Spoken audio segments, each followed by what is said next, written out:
ඔව් දැන් අපිට තියෙන්නේ ගුරුත්වාකර්ෂණ ශේෂ්ත්‍රයක ප්‍රබලතාවය කොහොමද අපි ඉදිරිපත් කරන්න කියන කතාවට යන්නේ.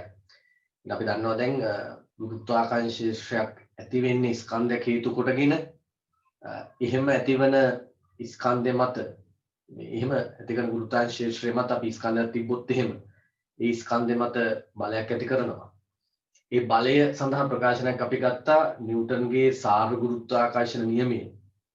ඒක අපිට ආව F සමානයි G m1 m2 බෙදීම r වර්ගය කියලා. දැන් හිතන්න දැන් පෘථිවිය ගැන හිතමුකෝ අපි පෘථිවිය කියන්නේ ස්කන්ධයක්. ඒ නිසා ඒ අවට ඇති වෙලා තියෙනවා ගුරුත්වාකර්ෂණ ශේෂ්ත්‍රයක්. ඒ නිසා තමයි අපි තවත් ස්කන්ධයක් තිබ්බොත් එහෙම පෘථිවි පෘෂ්ඨයට ඉහළින් ඒක මත බලයක් ඇති වෙන්නේ. එතකොට පෘථිවිය නැමැති ස්කන්ධ හේතු කරගෙන ඇති වෙලා තියෙනවා ගුරුත්වාකර්ෂණ ශේෂ්ත්‍රයක්.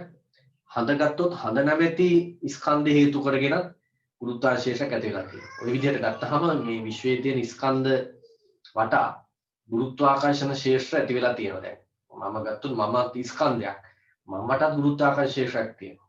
එතකොට මේ හඳෙන් ඇති කරන ගුරුත්වාකර්ෂණ ශේෂ්ත්‍රය, පෘථිවියෙන් ඇති කරන ගුරුත්වාකර්ෂණ ශේෂ්ත්‍රය, මම ඇති කරන ගුරුත්වාකර්ෂණ ශේෂ්ත්‍රය මේ වගේ ප්‍රබලතාවය මේ කොච්චර ප්‍රබලද කියන කාරණේ පැහැදිලි කරගන්න තමයි අපි ගන්නේ ගුරුත්වාකර්ෂණ ශේෂ්ත්‍ර තීව්‍රතාවය කියන භෞතික රාශිය. ගුරුත්වාකර්ෂණ ශේෂ්ත්‍ර තීව්‍රතාවය.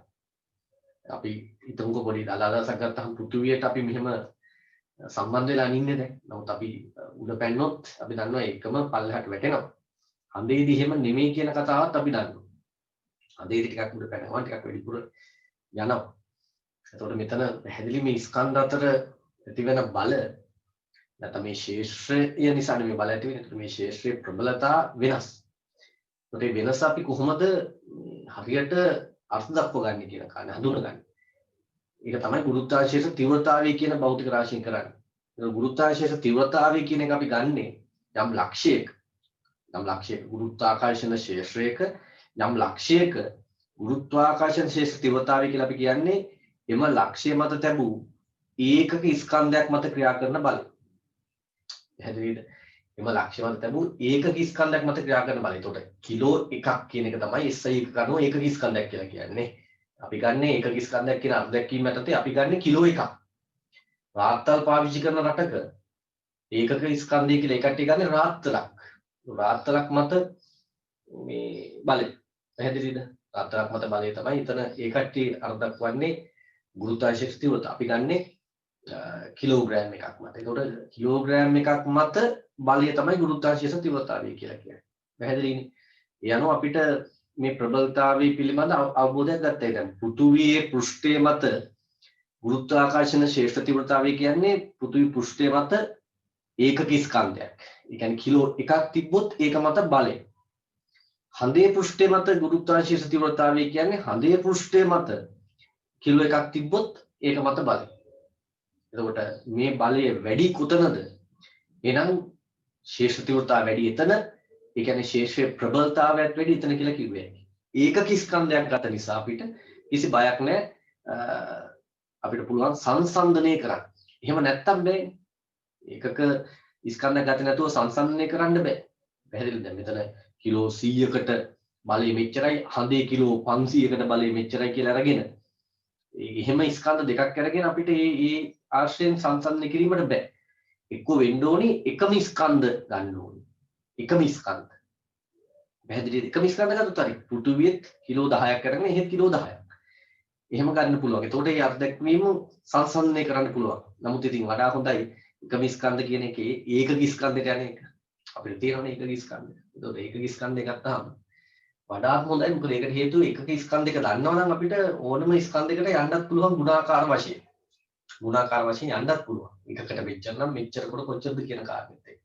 ඒ නිසා තමයි මේ ඒකක යක් සඳහා මේ අර්ධක්වීම තියෙන්නේ නැත්තටම. එතකොට ගුරුත්වාකර්ෂණ තීව්‍රතාවය කියන කාරණේ ගත්තාම යම් ලක්ෂයක එම ලක්ෂය මත තිබූ ඒකක ස්කන්ධයක් මත ඇතිවන බල. පැහැදිලිනේ? ඒ අනුව මෙන්න බලන්නකෝ අපි ගමුකෝ කැපිටල් M කියලා ස්කන්ධයක්. මේ විදිහට කැපිටල් M මේ ස්කන්ධය. මේ කැපිටල් M ස්කන්ධය දැන් මේ ස්කන්ධයේ ඉඳලා ස්කන්ධයේ කේන්ද්‍රය දලා සිම්පල් r දුරින් තියෙන ලක්ෂයක සිම්පල් r දුරින් තියෙන ලක්ෂයක ගුරුත්වාකර්ෂණ ශ්‍රේෂ්ඨ තීව්‍රතාවය අපි නමුදු හිතන්නේ. අපි තුමු මේ ලක්ෂය p කියලා. කැපිටල් M ස්කන්ධයක කේන්ද්‍රය දලා සිම්පල් r දුරින් පිහිටි ලක්ෂයක ගුරුත්වාකර්ෂණ ශ්‍රේෂ්ඨ තීව්‍රතාවය අපි අහනවා. එහෙනම් අපිට කරන් තියෙන්නේ ගුරුත්වාකර්ෂණ තීව්‍රතාවය කියලා කියන්නේ එම ලක්ෂ්‍ය මත තිබූ ඒකක ස්කන්ධය. ඒ කියන්නේ අපි ගත්තාම කිලෝග්‍රෑම් එකක් මත බලය. එහෙනම් අපිට තියෙන්නේ මෙතන කිලෝ එකක් තියලා. කිලෝ එකක් තියෙනවා. 1 kg ස්කන්ධයක් තියලා ඒක මත බලය ලියවනම් හරි. ඒක මත බලය ලියවනම් හරි. එහෙනම් දැන් මේක කැපිටල් M ස්කන්ධය මේක කිලෝ 1යි. මේ දෙන්න අතර ආකර්ෂණ බලයක් තියෙනවා. සාර ගුරුත්වාකර්ෂණ නියමයට අනුව අන්නේ බලය දැන් ඒකක ස්කන්ධයක් මත බලය නිසා මේක මේ ලක්ෂ්‍ය ගුරුත්වාකර්ෂණ ශේෂ තීව්‍රතාවය. ඒක මම සංකේත කරන්නේ සිම්පල් G වලින්. පැහැදිලිද? සිම්පල් G වලින්. දැන් හිතේවා සිම්පල් G ගත්තාම අපි ගුරුත්වජ තොරණයට සිම්පල් G නේද දාන්නේ කියලා සාමාන්‍ය. එහෙම ගැටලුවක් නැහැ. කොහොමත් ඉතින් අපිට ඕනෙම අකුරක් ගන්න පුළුවන් ඕනෙම එකට. එහෙම ගැටලුවක් නැහැ. හැබැයි ඇත්තටම ගුරුත්වජ තොරණය සහ මේ ගුරුත්වාකර්ෂණ තීව්‍රතාව අතර සම්බන්ධිකුත් තියෙනවා. හරිද? මේ දෙකම එකම කතාව. ඒ නිසා තමයි අපි දැන් G දාන්නේ. පස්සේ බලමු මේ කතාව කොහොමද එන්නේ කියලා.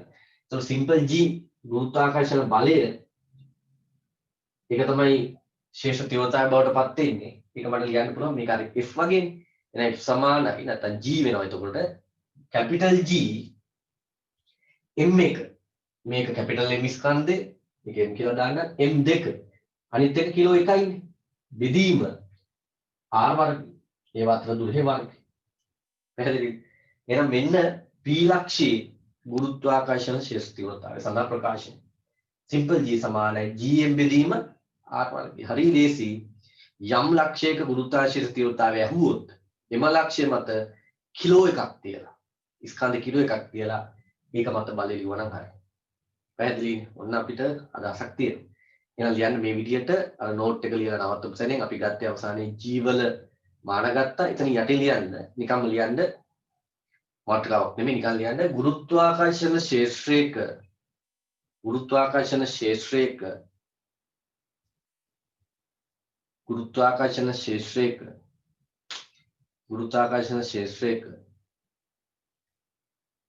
ප්‍රබලතාවයේ ඉදිරිපත් කිරීම සඳහා ගුරුත්වාකර්ෂණ ශේෂ්ත්‍රයක ප්‍රබලතාවයේ ඉදිරිපත් කිරීම සඳහා ගුරුත්වාකර්ෂණ ශේෂ්ත්‍රයක ප්‍රබලතාවය ඉදිරිපත් කිරීම සඳහා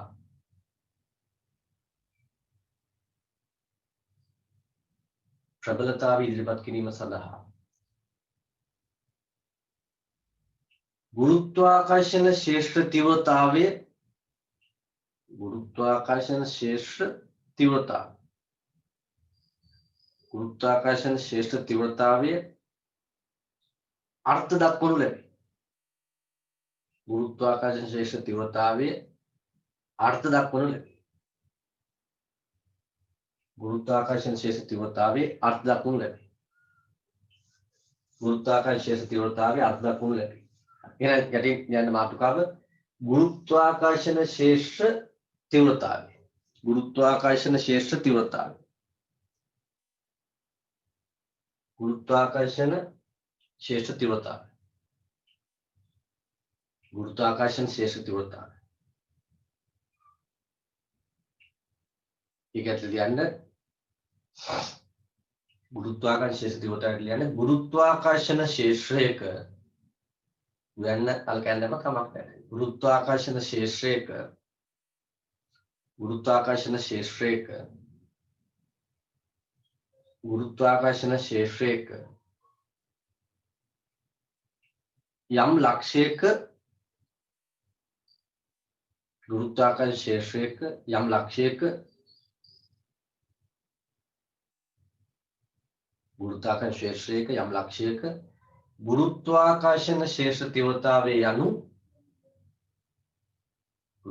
ශේෂ්ත්‍රයක යම් ලක්ෂයක ගුරුත්වාකර්ෂණ ශේෂ්ත්‍ර තීව්‍රතාවය යනු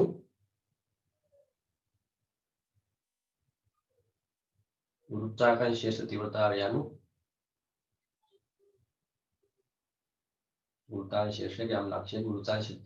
යනු එම ලක්ෂ්‍ය මත තැබූ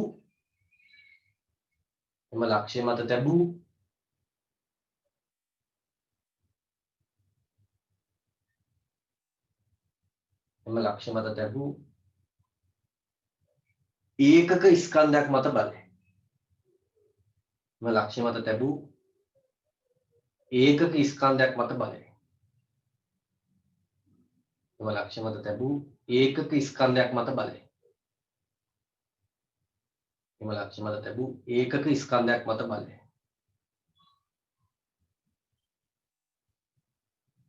පැහැදිලිද? ඔව්. ඒකක ස්කන්ධයක් මත බලය. ඒ අනුව අපිට මොකද කරන්න වෙන්නේ? ඒ අනුව අපිට ලියන්න වෙන්නේ එහෙනම් ගුරුත්වාකර්ෂණයක යම් ලක්ෂයක තීව්‍රතාවය හවුවොත් එම ලක්ෂ්‍ය මත ඒකක ස්කන්ධයක් තියලා ඒක මත බලය නැත්නම් කිලෝ එකක් තියලා ඒ මත බලය ලියවන හරි. හරි. යටින් දාන්නේ ඒ අනුව. දැන් දාන්න ඒ අනුව ගුරුත්වාකර්ෂණ ක්ෂේත්‍රයක යටින් දාන්න. ඒ අනුව ගුරුත්වාකර්ෂණ ක්ෂේත්‍රයක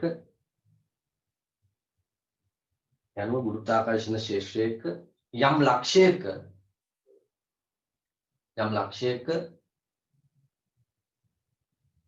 යනුව ගුරුත්වාකර්ෂණ ක්ෂේත්‍රයක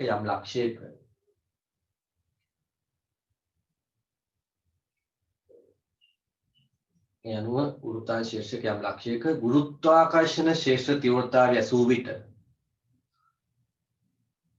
ගුරුත්වාකර්ෂණ ක්ෂේත්‍ර තීව්‍රතාවය 80 විට ගුරුත්වාකර්ෂණ ක්ෂේත්‍ර තීව්‍රතාවය 80 විට ගුරුත්වාකර්ෂණ තීව්‍රතාවය 80 විට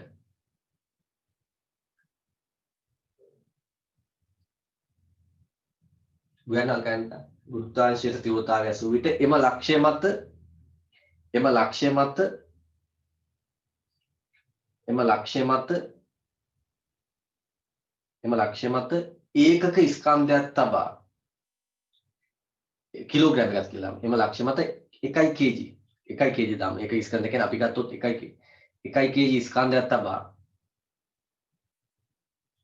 kg ස්කන්ධයක් තබා 1 kg ස්කන්ධයක් තබා එය මත බලය ලියන්න.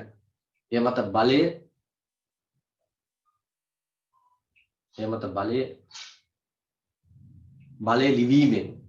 මත බලය ලිවීමෙන් ගුරුත්වාකර්ෂණ ක්ෂේත්‍ර තීව්‍රතාවය ලබා ගත හැකියි. ඒ මත බලය ලිවීමෙන් ගුරුත්වාකර්ෂණ තීව්‍රතාවය ලබා ගත හැකියි.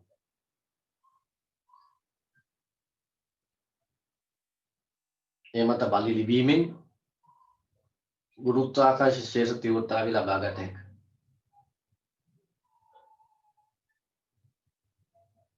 හරි නේද? ගුරුත්වාකර්ෂණයක යම් ලක්ෂයක ගුරුත්වාකර්ෂණ තීව්‍රතාවය හෙව්වොත් එම ලක්ෂ්‍ය මත කිලෝග්‍රෑම් එකක් තියලා ඒ මත බලය ලිවීමෙන් අපිට ගුරුත්වාකර්ෂණ තීව්‍රතාවය ගන්න පුළුවන්. අර ගුරුත්වාකර්ෂණ තීව්‍රතාවය කියලා මාතෘකාව ලියව තැන දාගන්නකෝ වරහන් ඇතුලේ සිම්පල් G කියලා සංකේතය. ගුරුත්වාකර්ෂණ ක්ෂේත්‍ර තීව්‍රතාවය අපි සංකේත දාන්නේ සිම්පල් G කියලා. සංකේතේ සිම්පල් G. හරිද? හරි. සංකේතේ සිම්පල් G කියලා දාගන්න. දැන් අපි බලමු එහෙනම් යම් ස්කන්ධයක කේන්ද්‍රතල යම් දුරක පිහිටි ලක්ෂයක ගුරුත්වාකර්ෂණ තීව්‍රතාවය අගය හොයන්න. හරි. ඊට ලියන්නේ කැපිටල් M ස්කන්ධයක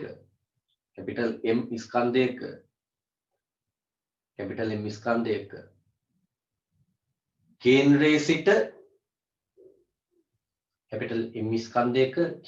සිට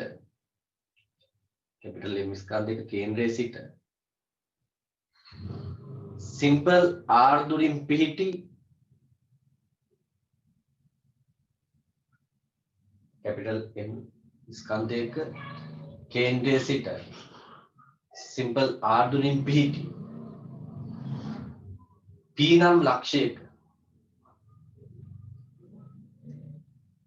P නම් ලක්ෂයක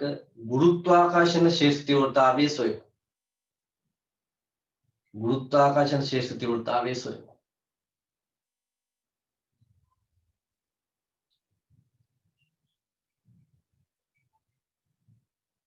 ඊනම් ලක්ෂයක ගුරුත්වාකර්ෂණ තීව්‍රතාවය සොයමු. මෙන්න මෙහෙම පොඩිවට ඇඳගන්න ලොකුවට මෙව අදින්න අවශ්‍ය නැහැ. මේක අපි කැපිටල් M ස්කන්ධය මේකේ කේන්ද්‍රේ ඉඳලා සිම්පල් R දුරින් පිට ලක්ෂයක් අපි ගමු. මේක P ලක්ෂය. මේක P ලක්ෂය.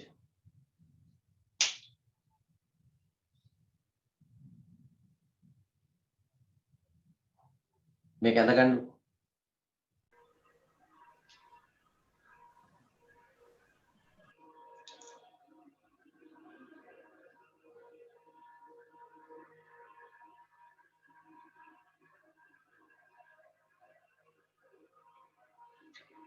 හරි එහෙනම් අපි P ලක්ෂය මත මෘතාංශ තීව්‍රතාවය හොයන්න කරන්න ඕනි. මෙතන කිලෝ එකක් තියලා ඒක මත බලය ලියන එකනේ. හරි එහෙනම් ලියන්න මේ සඳහා ලියන්න මේ සඳහා P ලක්ෂය මත මේ සඳහා P ලක්ෂය මත 1 kg يعني කිලෝ එකක් 1 kg ස්කන්ධයක් තබා මේ සඳහා P මත 1 kg ස්කන්ධයක් තබා එය මත බලය ලියමු. 1 kg ස්කන්ධයක් තබා එය මත බලය ලියමු. මෙන්න බලන්න එහෙනම් ලියන ආකාරය දැන් මෙතන කිලෝ එකක් තියන්න ඕනි. එහෙනම් ඔකට නැවත ඇඳ ගන්නකො මේ. නැවත මේක ඇඳලා මෙතන කිලෝ එකක් තියන්න. කිලෝ එකක් තියලා එතකොට මෙයාගෙන් මෙයා මත ඇති කරන බලය තමයි ගුරුත්වාකර්ෂණයේ තීව්‍රතාවය කියන්නේ.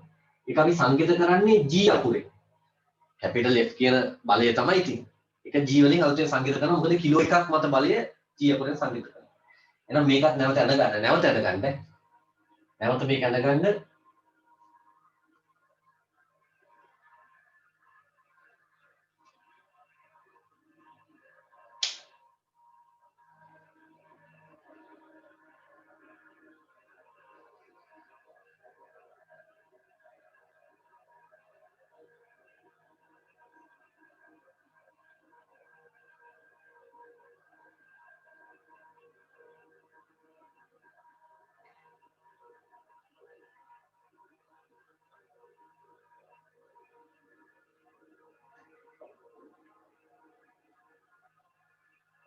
නැවත ඇඳගත්තට පස්සේ දැන් අපිට ලියන්න පුළුවන් ඒකක ස්කන්ධයක් මත බලය ඒ කියන්නේ ගුරුත්වාකර්ෂණයේ තීව්‍රතාවය කැපිටල් G සමානයි සිම්පල් G සමානයි කැපිටල් G වරක් m එක m දෙකනේ මේ ස්කන්ධ දෙකක් තියෙන්නේ ඒක ස්කන්ධයක් කැපිටල් m අනිත් එක කිලෝ එකයි කියලා පෙන්නන්නේ ඒක එකක් ලියන්න වැඩක් නැහැ නමුත් එකක් ලියන්න බෙදීම සිම්පල් r වරක් මෙන්න මෙහෙම ගත්තම හරි මේක තමයි ගුරුත්වාකර්ෂණයේ තීව්‍රතාවයේ p ලක්ෂ්‍ය මත අපේ ලක්ෂයක් සඳහා තමයි ගුරුත්වාකර්ෂණයේ තීව්‍රතාවය අර්ථ දක්වන්න වෙන්නේ.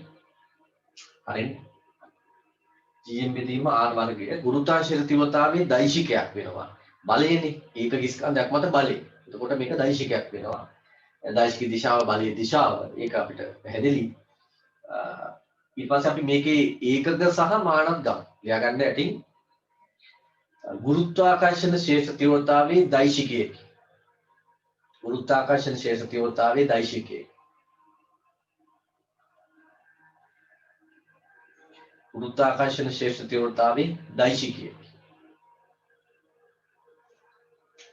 ඊට පස්සේ යටින් ගමු G SI ඒකක ඒක කිව්ව කවන්නේ අපි SI නියන්නේ SI ඒකක සිම්පල් G SI ඒකක දැන් අපිට එතකොට මේකේ ඒකක ගන්න ඕනි මේකේ ඒකක මේකෙන් බෙදන්න. එතකොට එන්නේ කැපිටල් G වල ඒකක අපි ඉස්සලා ගත්තා n m වර්ගය kg ඍණ 2 වල පොඩ්ඩක් බලාගත්ත එක උනත් නැත්තම් හිතෙන් සුළු කරගත්ත එක අපිට හදාගත්ත එක කැපිටල් F සමානයි g m1 m2 බෙදීම r වර්ගයෙන්. එතකොට කැපිටල් G කියලා කියන්නේ fr වර්ගයේ බෙදීම m1 m2. F කියන්නේ නිව්ටන් m r වර්ගය කියන්නේ m වර්ගය k යට දෙනවා kg කියන එක උඩට ගියාම kg ඍණ 2. පැහැදිලිද? දැන් එහෙම මනසින් මේ රූප හදාගන්න උත්සාහ කරන්න. ඒක තමයි අපේ ට්‍රික් එක අපි කිව්වා. මම කලිනුත් කිව්වා මතක ඇති. පැහැදිලි කරලා දුන්නා මේ ගැටලුවක් අපිට දුන්නාම ඒකට අදාළව මනසේ රූපයේ ගැටලුව කියවගෙන යද්දී අපේ ඇදෙන්න ඕනේ. ඊට පස්සේ තමයි අපි රූප සටහනකට ගන්නව නම් ගන්න ඕනේ. පැහැදිලිද? රූප සටහන නැතුණොත් අපිට ඒක හදාගන්න පුළුවන්. කෙනෙක් කියන්නේ මේක අර මනෝමයෙන් කරනවා කියන එකද කියන කතාව. ඔව් ඒක තමයි හැබැයි ඒක ටිකක් ඇඩ්වාන්ස් තත්ත්වය. හරිද? මනෝමය කරනවා කියලා පොඩි කාලේ කරන කතාවට වඩා ටිකක් වෙනස් මෙතන. පැහැදිලිද? දැන් ඒකට මම ගත්තේ මේක ওই විදිහට රූප සටහනත් එක්ක මම හදාගත්තා. හරි. දැන් උදාහරණයක් ගත්තාම හිතන්නකෝ කට්ටිය අර f සමාන ma සම්බන්ධය අපි ගමු. f සමාන ma. එතකොට f සමාන ma වල m කියන්නේ f බෙදීම a කියන එක. m කියන්නේ f බෙදීම a කියන එක අපිට මේ ලියන්න ඕනේ නැහැ. f සමානයි ma ලියලා m සමාන ඒක අර මනසෙන් ගන්න උත්සාහ කරන් ටික ටික. සමහර ළමයින්ගේ ගැටලුවක් නෑ නම. මෙන්න ටික කටියත් අර මේක උත්සාහ කරගත්තා නම් හරි. ඉතින් මෙතනත් එහෙමයි අපි හදාගත්තේ. ඉතින් වැරදෙන්න පුළුවන් මුලදී කරද්දී. පසුව ටික ටික මේවා කරද්දී මේක හරියට. එතකොට මෙන්න ජීවලයකක ලිව්වා. ඊට පස්සේ අපිට ලියන්න ඕනි කැපිටල් M වල එකක. ඒ කියන්නේ ස්කන්ධයක්නේ. එතකොට ඒක kg වෙනවා. kg වෙනවා බෙදීම r වර්ගයකක m වර්ගයමයි නේ. m වර්ගයමයි. එතකොට බලන්න මේ m වර්ගයට m වර්ගය කැපෙනවා kg එකෙන් මේ kg ඍණ දෙකෙන් එකක් අයින් වෙනවා. එතකොට එන්නේ නිව්ටන් kg ඍණ 1 කියලා. හරිනේ. ඒකක ස්කන්ධයක් මත බලය. ඒකක ස්කන්ධයක් මත බලය කිලෝග්‍රෑම් නිව්ටන් කිලෝග්‍රෑම් එක. ඒක ගන්න නිව්ටන් කිලෝග්‍රෑම් කියන කාරණා. මේක හරි.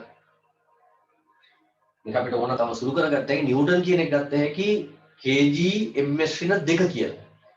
එතකොට kg ms ඍණ 2 කියලා ආවහම නිව්ටන් කියන එක අර kg ඍණ එකත් එක්ක එකක් kg අයින් වෙලා ms ඍණ 2 කියලා එනවා. ඒකත් අපිට ගත්ත හැකි හෝ මම කියන එක තේරෙනවද? නිව්ටන් කියන්නේ kg ms ඍණ 2. එතකොට kg කියන එක මේ kg ඍණ එකත් එක්ක කැපිලා ගිහලා අවසාන වෙනවා ms ඍණ 2. තොරණේ ඒකකමයි එන්නේ. තොරණේ ඒකකමයි එන්නේ. ඔව් තොරණයක් තමයි මේක බලමු. තොරණේ ඒකකේ එකක් ගන්න හොත් ms ඍණ 2. එතකොට කැපිටල් G ඔය විදිහට ගත්ත එක සිම්පල් G වල මානත් යටින් ගමු. G වල මාන මෙහෙම ලියවන නැති නේ. අය සිංහල ලියන්න ඕනේ G වල මාන සමාන වෙන්නේ මොකේද එතකොට? දැන් මේ එක ගත නිසා අපිට ඒක බලලා ගත්ත හැකි. මෙතන ඉන්නේ L T ඍණ 2. තොරණේ මාන L T ඍණ 2. L T ඍණ 2. මේකත් ගන්නකො G වල මාන.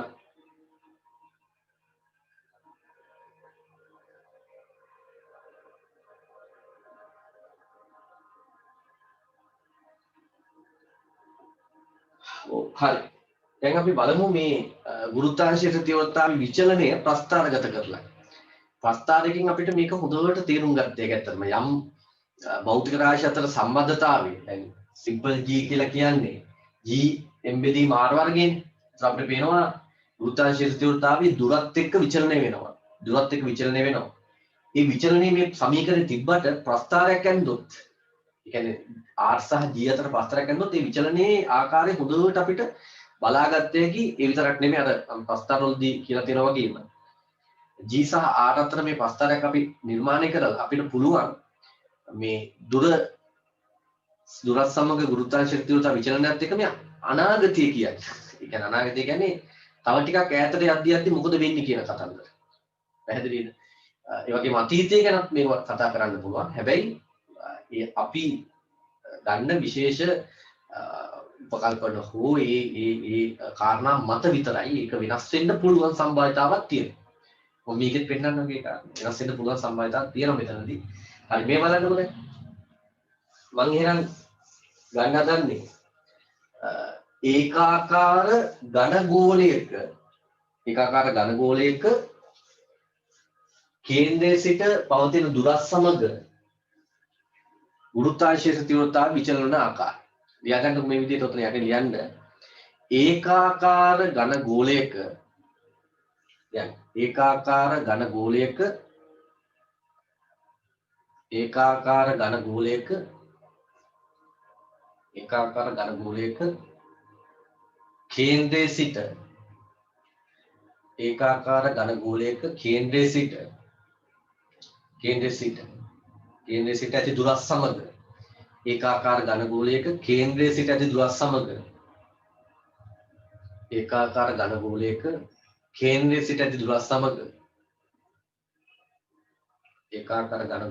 කේන්ද්‍රයේ සිට ඇති දුරස් සමග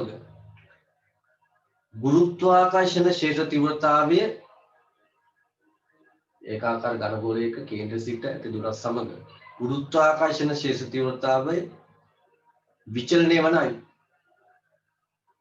ගුරුත්වාකර්ෂණ ස්ථිරතාවයේ විචලනය වන අයුරු.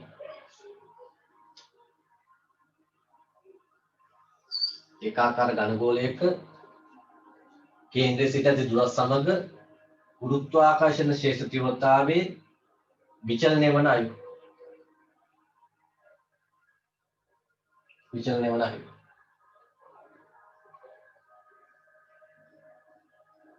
මෙන්න බලන්න දැන් අපි කැපිටල් M ස්කන්ධය කියලා ගමු ඒකාකාර ඝන ගෝලය. එතකොට මේ වගේ ලක්ෂයක අපි දන්නවා ගුරුත්වාකර්ෂණ ශේෂ්ඨතාවයේ සිම්පල් G කියලා කියන්නේ කැපිටල් GM බෙදීම R වර්ගය. එතකොට මේකෙන් පැහැදිලි GR වර්ගය කියන එක සමානයි GM ට. එතකොට GM කියන එක නියතයක් වෙනවා අපි මේ දුරත් ගුරුත්වාකර්ෂණ ශේෂ්ඨතාවත් අතර විචලනය තමයි ගන්න හදන්නේ. එහෙනම් GR වර්ගය සමානයි නියතයක් කියලා අපිට ඒක. ඒක නියතේ. නියතේක මට මේ K කියලා දාන්න පුළුවන්. උන මම මෙහෙම දාන K කියලා කියන්නේ නියතේ. පැහැදිලිද? මේ ගත්තාම එහෙනම් අපි ප්‍රස්ථාරගත කෙරුවොත් ගුරුත්වාකර්ෂණ තීව්‍රතාවය මම ගන්නවා මේ අක්ෂයට G. ඒකකයේ දාන්න ඕනි නිව්ටන් කිලෝග්‍රෑමයට කියන එක වරහන් ඇතුලේ. එතකොට මම මෙතනින් ගන්නම් x අක්ෂයට අදාළව විචලනයේ r දුර මේක මීටර වලින් මට ගත්ත හැකි r කියන එක. පැහැදිලිද? හරි. මේක බිඳුව. එතකොට GR වර්ගයේ සමානයි නියතයකින් නියතයක් නෙවෙයි. හැබැයි තේරුම් ගන්න අපි මේ ගත්තේ මෙන්න මේ GR වර්ගයේ නියතයක් බවට පත් වෙන්නේ මේ පෘථිවි පෘෂ්ඨයේ ඉඳලා දුරට යද්දී. පෘථිවි පෘෂ්ඨයේ ඉඳලා නැත්නම් මේ ස්කන්ධයේ පෘෂ්ඨයේ ඉඳලා දුරට යද්දී. ස්කන්ධයක් ගත්තා. ස්කන්ධයේ පෘෂ්ඨයේ ඉඳලා දුරට යද්දී. මේ ඇතුළේදී ගුරුත්වාකර්ෂණ තීව්‍රතාවය සඳහා සම්බන්ධය අපි දන්නේ නැහැ. ඒ කියන්නේ මෙන්න මෙහෙම කතාවක්. දැන් ගුරුත්වාකර්ෂණ ශේෂ්ඨ තීව්‍රතාවය කියලා කියන්නේ යම් ලක්ෂයක එම ලක්ෂ්‍ය මත තැබූ ඒකක ස්කන්ධයක් මත බලයෙන්. તો දැන් මේ වගේ තරක් න ගැටලුවක් නෑ. නමුත් අපි මේ ස්කන්ධයෙන් කැපිටල් M ස්කන්ධයේම ඇතුළේ ලක්ෂයක කිලෝග්‍රෑම් එකක් තිබ්බොත් එහෙම ඒක මත බලය ලියද්දී ඒක තමයි ගුරුත්වාකර්ෂණ තීව්‍රතාවය. ඒක මත බලය ලියද්දී කැපිටල් F සමානයි G M එකෙන් දෙක බෙදීම R වර්ගයෙන් ගන්න. එතකොට M එක M2 ලියද්දී මේක කිලෝ එක නම් ලිව්ව කියලා හිතන්න. අනිත් එක ස්කන්ධය කැපිටල් M කියලා ගන්න පුළුවන්ද කියන එක. එහෙම ගන්න ගියාම වැරදෙනවා. මොකද අපි දන්නේ මේ නිව්ටන්ගේ සරගුරුත්වාකර්ෂණ නියමයේ එතන අපි මේ වස්තු දෙක එළියේ තිබ්බේ. එක ස්කන්ධයක ඇතුලේ තව ස්කන්ධයක් තිබ්බේ නැහැ නේ. අපි එළියේ තියලා ගත්තේ. අතරම නිව්ටන් සරගුරුත්වාකර්ෂණ නියමයේ ප්‍රකාශ කරුවෙත් එහෙම තත්යකට. يعني ස්කන්ධයක් ඇතුලේ ස්කන්ධයක් තියෙන අවස්ථාවක් නෙමෙයි පදාර්ථ සීමාව තුල. එහෙම පදාර්ථ සීමාව තුල තියෙන අවස්ථාවට නිව්ටන් තමන්ගේ නියමය වෙනස් කෙරුවා. අපිට එකක් තියෙනවා ඇත්තට අපි කියන්නේ එහෙම නියමයක් තියෙනවා අපේ සිලබස් එකේ නෑ. ඒ නිසා එහෙම අවස්ථාවේදී මේ බලය ලියන ආකාරය වෙනස්. අපිට අර F සමානයි G M එක M2 බෙදීම R වර්ගයෙන් ලියන්න බෑ. ඒ නිසා මේ අභ්‍යන්තරයේ ගුරුත්වාකර්ෂණ තීව්‍රතාවය ලියන්න බෑ අපිට. අපි දන්නේ නෑ මේ සමීකරණ. පැහැදිලිද? ඒ නිසා අපිට ඇතුලේ ගුරුත්වාකර්ෂණ තීව්‍රතාව විචලනයේ නෑ. අපිට ඇතුළේ තියෙන මේ එළියේ ඉඳලා. ඒතකොට මෙතන එළියilla ගත්තාම GR වර්ගයේ නියතයක්. ඒ කියන්නේ අර හරියට ගත්තාම ඔයාලා දන්නවා බොයිල් නියමයේ පස්තර වගේ PV ගුණිතේ නියතයක්.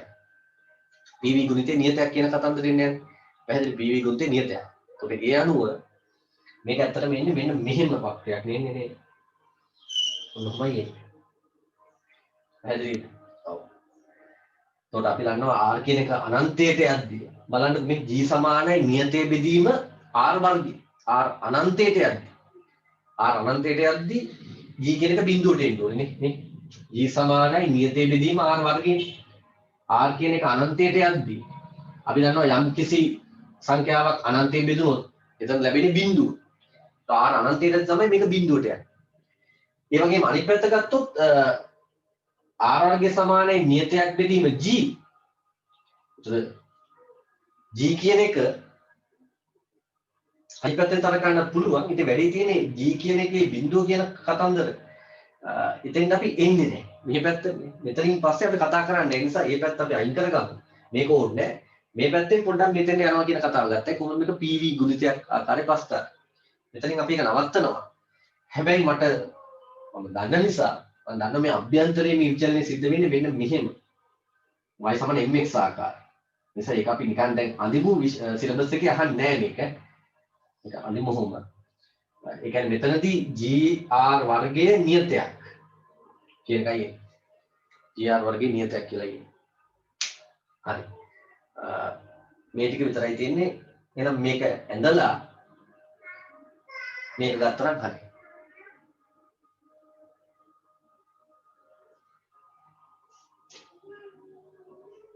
ඒකත් ඕනේ නම් විතරක් පල්ලෙන් දාගන්න. ඒක තේරෙන්නේ. මේක බිඳුවට යනවා කියන්නේ.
හරි ඒක පැහැදිලි.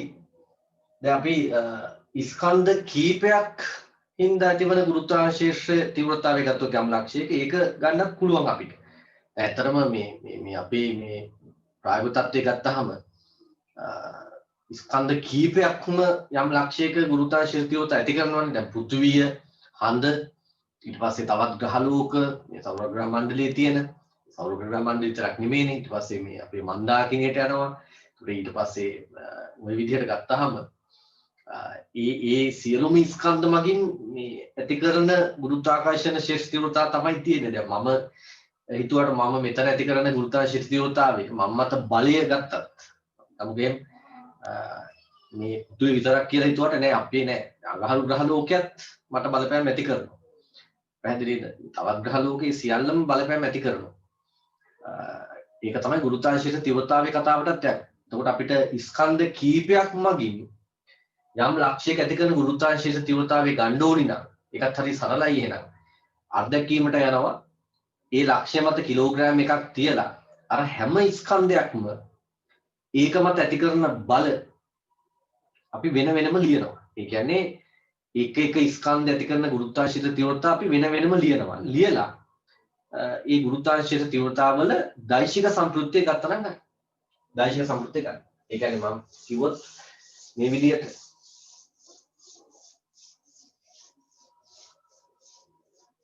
අපි හිතමු M1 ස්කන්ධයක් තියෙනවා මේ විදිහට. ඒ ස්කන්ධ ඉඳලා R1 දුරින් පිට ලක්ෂයක. මෙන්න මේක අපි හිතමු P ලක්ෂය කියලා. තව මේ M2 කියලා ස්කන්ධයක ඉඳලා ඒ ලක්ෂයට තියෙන දුර R2යි. අපි ගත්තොත් මෙහි පැත්තෙන් ගමු M3 කියලා ලක්ෂ මේ ස්කන්ධයක්. එතන R3යි නේද? දැන් අපෙන් අහනවා මේ P ලක්ෂය මත ගුරුත්වාකර්ෂණ ශේෂ්ඨ තීව්‍රතාවය. එහෙනම් අපිට කරන්න තියෙන්නේ M1කින් මෙයා මත දෙක ගුරුත්වාකර්ෂණ තීව්‍රතාවය ගන්නවා. අපි ඒක දන්නවා මේ පැත්තට තියෙන්නේ G1යි කියලා අපි ගන්නවා. දැන් මේකේ වටිනාකම අපිට ලියා ගන්න පුළුවන්. ඊට පස්සේ මෙතනින් ඇති කරන ගුරුත්වාකර්ෂණ ශීර්ෂතාව m2 ස්කන්ධය. ඒක අපි g2 කියලා ගන්න. ඊළඟට මෙයා ඇති කරන ගුරුත්වාකර්ෂණ ශීර්ෂතාව අපි ඒක g3යි කියලා ගමු. මේ විදිහට ගත්තාම දැන් මේ අතර කෝණත් අපි දැනගන්න ඕනේ. මේ කෝණත් දැනගන්න ඕනේ. හොයාගත්තේ කොහොමද ස්කන්ධත් එක්ක ආශ්‍රිතව? ඊට පස්සේ අපිට කරන්න තියෙන්නේ මේ p ලක්ෂය මත ගුරුත්වාකර්ෂණ තීව්‍රතාවය කියන කතාව ගන්නදී මේ හැම එක්කෙනාගේම දෛශික සම්ප්‍රයුක්තය. ඒක සාමාන්‍යයෙන් බලනේ මේ බල තුනේ සම්ප්‍රයුක්ත බලය ගත්තා නම් හරි. අපිට ඒකට යන්න පුළුවන් ඕනි නම් දෛශික විභේදන ක්‍රමයකනේ. දෛශික විභේදන ක්‍රමයක. එහෙම නැත්නම් r වර්ගය සමානයි p වර්ගය දාන q වර්ගය දාන 2pq cos θ දෙන්න අරගෙන දානවා. එහෙම ගන්නත් පුළුවන්. එහෙම නැත්නම් දෛශික විභේදන ක්‍රමයෙන් හොයන්නත් පුළුවන්. පැහැදිලිද? හරි. ඒ විදිහට අපිට යන්න පුළුවන්. එහෙනම් ඒකත් එතන ලියාගමු. ලියන්න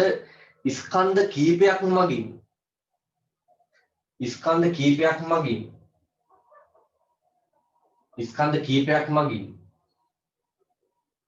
යම් ලක්ෂයක් මත ඇති කරන ස්කන්ධ කීපයක් මගින් යම් ලක්ෂයක් මත ඇති කරන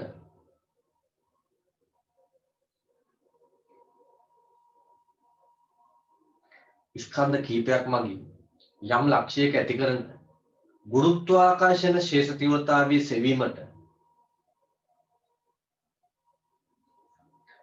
ස්කන්ධ කීපයක් මගින් යම් ලක්ෂයක ඇති කරන ගුරුත්වාකර්ෂණ ශේෂ තීව්‍රතාවයේ සෙවීමට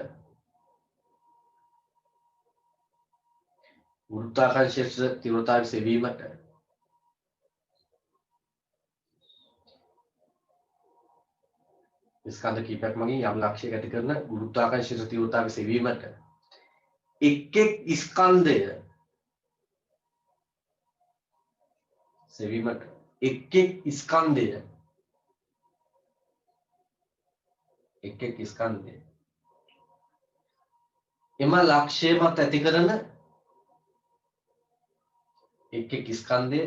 මත ඇති කරන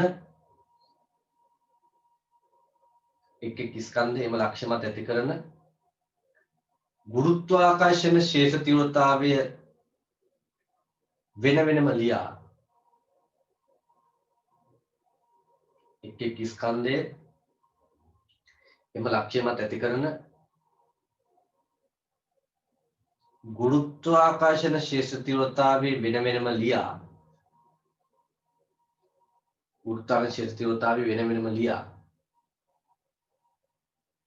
ඒවායේ දෛශික සම්ප්‍රයුක්තය ලබා ගන්න.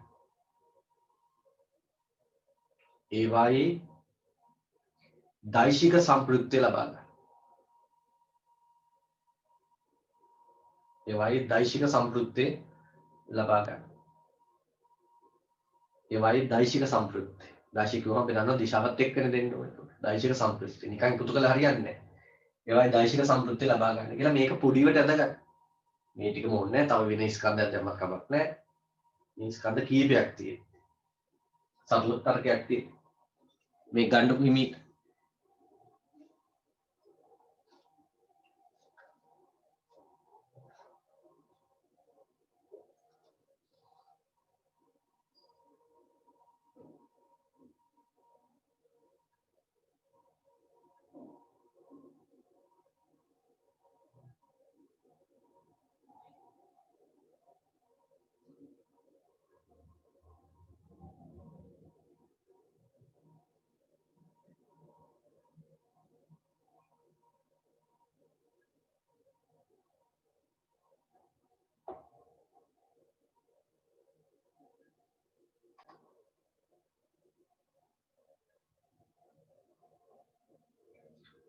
හරි ඒ වගේම දැන් මෙන්න මෙහෙම කතන්දරයක්ත් අපි එනවා මේ ගුරුත්වාකර්ෂණ තීව්‍රතාවය අපි සලකද්දී දැන් මේ ස්කන්ධ කීපයක් කතාව ගත්තාම අපිට ගුරුත්වාකර්ෂණ තීව්‍රතාවයේ ශූන්‍ය වෙන ලක්ෂයක් හම් වෙන්නත් පුළුවන් නේ. හරිනේ අපි දන්නවා දෛශික කීපයක් තියෙද්දී දෛශික කීපයේ සම්ප්‍රයුක්තිය ශූන්‍ය වෙන තැනක් තියෙනත් පුළුවන්. මේකට දෛශික කීපයක් තියෙනවා. එක දෛශිකයක් තිබිලා හරියන්නේ නැහැ. එතකොට යම් ස්කන්ධයක් වටා ඇතිවන ගුරුත්වාකර්ෂණ තීව්‍රතාව ගත්තොත් එහෙම ඒක බිඳුව වෙන්නේ නැහැ නේ. පැහැදිලිද? ගුරුත්වාකර්ෂණ තීව්‍රතාවයේ බිඳුව වෙන්නේ නැහැ. ඒක බිඳුව වෙන තැනක් තියෙනවා. ඒක අනන්තය. අනන්තයේදී ගුරුත්වාකර්ෂණ තීව්‍රතාව බිඳුව යම් ස්කන්ධයක් නිසා ඇති වෙනවා. ඇයි? අර gm බෙදීම r වර්ගය කියන එකනේ ගුරුත්වාකර්ෂණ ශීලතාවය. සිම්පල් g සමානයි gm බෙදීම r වර්ගය. එතකොට r ට අනන්තය දැම්මුත් එහෙම. r ට අනන්තය දැම්මුත් එහෙම gm බෙදීම අනන්තේ ඉන්නේ එතකොට. පැහැදිලිද? අනන්තේ වර්ගයත් අනන්තේ. එතකොට එන්නේ බිඳුවයි. එහෙනම් ගුරුත්වාකර්ෂණ තීව්‍රතාවයේ බිඳුව වෙනව අනන්තේ. පැහැදිලිද? ඊට අමතරව ස්කන්ධ කීපයක් තියෙද්දි ගුරුත්වාකර්ෂණ තීව්‍රතාවය බිඳුව වෙන්න පුළුවන් කියලා අපිට පැහැදිලි. ඒ අනුව අපි ගුරුත්වාකර්ෂණතාවයේ ශූන්‍ය වන ලක්ෂයක් වශයෙන් යම් තැනක් හඳුනාගත්තොත් ඒක අපි හඳුනා ගන්නවා උදාසීන ලක්ෂයක් කියලා. ගුරුත්වාකර්ෂණ ශේෂ්ත්‍රයක උදාසීන ලක්ෂයක්. අපි ඉංග්‍රීසියෙන් කියමු නියුට්‍රල් පොයින්ට් එකක් නේ. උදාසීන කියන්නේ නියුට්‍රල් කියන එකනේ. නියුට්‍රල් පොයින්ට් එක. පැහැදිලිද? උදාසීන ලක්ෂයක්. ඒ අනුව බලන්න මේ වගේ අවස්ථා එකක් තමයි අපි එක ස්කන්ධයක් නිසා ඇති වෙලා තියෙන ගුරුත්වාකර්ෂණය ගැන හිතුවොත් නම් අනන්තයේදී ගුරුත්වාකර්ෂණතාවය බිඳ වෙනවා. ස්කන්ධ දෙකක් ගැන හිතුවොත් එහෙම බලන්නකෝ. දැන් මෙහෙම හිතන්නකෝ. අපි හිතමු ස්කන්ධ දෙක සම සමයි කියලා m සහ m කියලා. එතකොට මේවා අතර දුර සිම්පල් r නම් මේවා අතර දුර සිම්පල් r නම් මේ හරි මැද ගැන හිතන්න. එහෙනම් r බෙදීම දෙකක් දුරින් ගැන හිතන්න. r බෙදීම දෙකක් දුරින් ගත්තාම මෙයා ඇති කරන ගුරුත්වාකර්ෂණතාවය මේ පැත්තට තියෙන්නේ. ඒක සිම්පල් g ඒක අගේ වෙන්නේ gm බෙදීම r බෙදීම දෙකේ වර්ගය. මෙයා ඇති කරන ගුරුත්වාකර්ෂණතාවය තියෙන්නේ මේ පැත්තට. ඒකත් gමයි නේද? ඒ gm බෙදීම r බෙදීම දෙකේ වර්ගය. එකම දුරයි. එකම ස්කන්ධ. එහෙනම් මේ අපි ගත්තොත් මේ ලක්ෂය p කියන ලක්ෂය ගත්තොත් p ලක්ෂය උදාසීන ලක්ෂය. බැහැදිද? p ලක්ෂය උදාසීන ලක්ෂය. ස්කන්ධ අසමාන වෙලා දුරවල අසමානව තිබෙන ලක්ෂිකුත් උදාසීන ලක්ෂයක් තියෙන්න පුළුවන්. පැහැදිලිද? උදාසීන ලක්ෂය. එහෙනම් ලියන්න පොඩි අනුමාත්‍රකාවක් ගුරුත්වාකර්ෂණ ශේෂ්ත්‍රයක උදාසීන ලක්ෂය. ගුරුත්වාකර්ෂණ ශේෂ්ත්‍රයක උදාසීන ලක්ෂය. ගුරුත්වාකර්ෂණ ශේෂ්ත්‍රයක උදාසීන ලක්ෂය. ගුරුත්වාකර්ෂණ ශේෂ්ත්‍රයක උදාසීන ලක්ෂය. ගුරුත්වාකර්ෂණ ශේෂ්ත්‍රයක උදාසීන ලක්ෂය.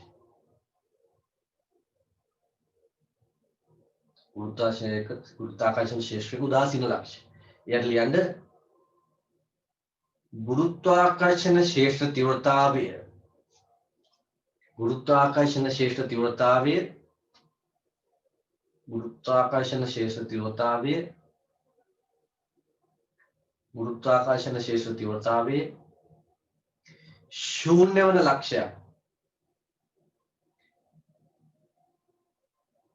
ගුරුත්වාකර්ෂණ ශේෂ්ත්‍ර තීව්‍රතාවයේ ශූන්‍ය වන ලක්ෂයක්. ශූන්‍ය වන ලක්ෂයක් උදාසීන ලක්ෂයක. උදාසීන කියන්නේ ගුරුත්වාකර්ෂණයට සාපේක්ෂව නැතු වෙන වෙනම නෙමෙයි. ගුරුත්වාකර්ෂණ තීව්‍රතාවයේ ශූන්‍ය වන ලක්ෂයක්. උදාසීන ලක්ෂයක. ගුරුත්වාකර්ෂණ තීව්‍රතාවයේ ශූන්‍ය ලක්ෂයක් උදාසීන ලක්ෂයක. උදාසීන ලක්ෂය.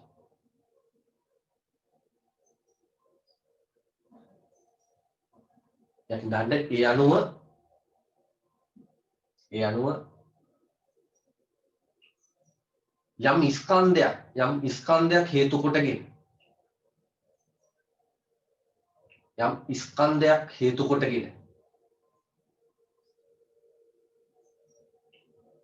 යම් ස්කන්ධයක් හේතු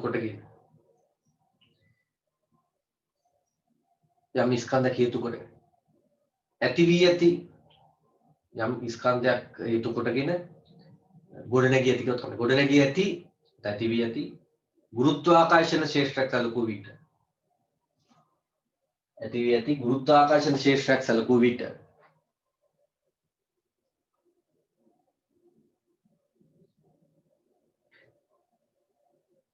යම් ස්කන්ධයක් හේතු කොටගෙන ඇති වී ඇති ගුරුත්වාකර්ෂණ ශේෂ්ත්‍රයක් සැලකූ විට එහි කේන්ද්‍රයේ සිට ගුරුත්වාකර්ෂණයට කියලා ගුයන්නා කරනදා ගුරුත්වාකර්ෂණයට සැලකූ විට එහි කේන්ද්‍රයේ සිට අනන්ත දුරින් පිහිටි ලක්ෂ්‍ය. එහි කේන්ද්‍රයේ සිට අනන්ත දුරින් පිහිටි ලක්ෂ්‍යයක්. එහි කේන්ද්‍රයේ සිට අනන්ත දුරින් පිහිටි ලක්ෂ්‍යයක්. එහි කේන්ද්‍රයේ සිට අනන්ත දුරින් පිහිටි ලක්ෂ්‍යයක්. උදාසීන ලක්ෂයකි. අනන්ත දුරින් පිහිටි ලක්ෂයක් උදාසීන ලක්ෂයකි.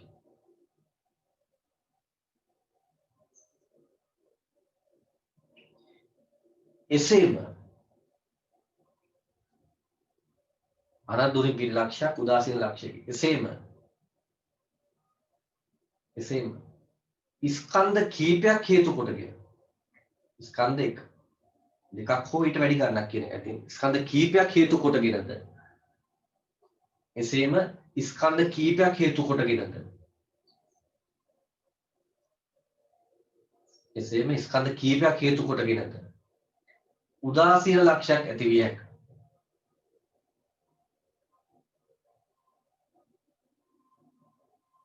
ස්කන්ධ කීපයක් හේතු කොටගෙනද උදාසීන ලක්ෂයක් ඇති විය හැකියි.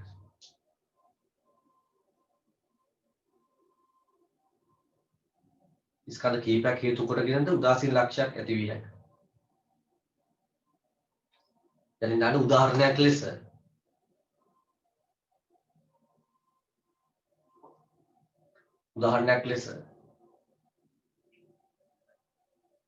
සරල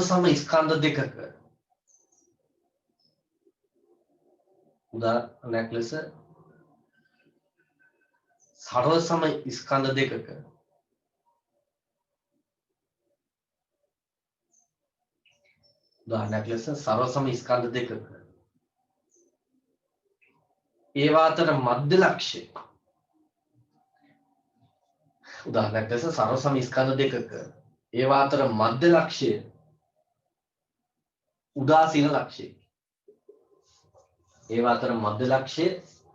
උදාසීන ලක්ෂය. ඒවා අතර මධ්‍ය ලක්ෂය උදාසීන ලක්ෂයකි. මෙන්න මේකත් දැනගන්නකො එහෙනම්. එහෙම සිම්පල් m කියලා තියෙනවා. මධ්‍ය ලක්ෂය මේක දුර r කියලා අපි ගමු. පොඩියට දැනගන්න. අපි මධ්‍ය ලක්ෂය වශයෙන් මෙතන ගත්තොත් මේක r බෙදීම 2යි. එතකොට මෙතනදී කිලෝ එකක් තිබ්බොත් එහෙම මේක මත බලය සිම්පල් g මේ පැත්තට සිම්පල් g. එහෙනම් මෙන්න මේ පොයින්ට් එක උදාසීන ලක්ෂය. කියලා ගන්න. උදාසීන ලක්ෂය. මේක අද ගන්න.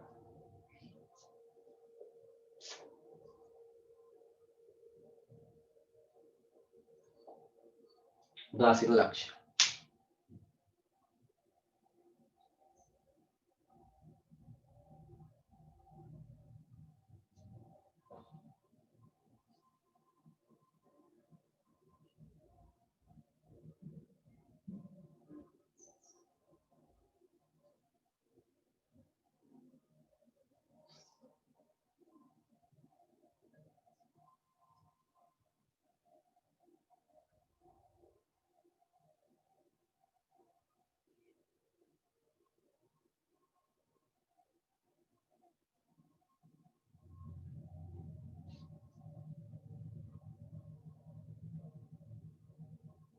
ඔව් ඒක හරි.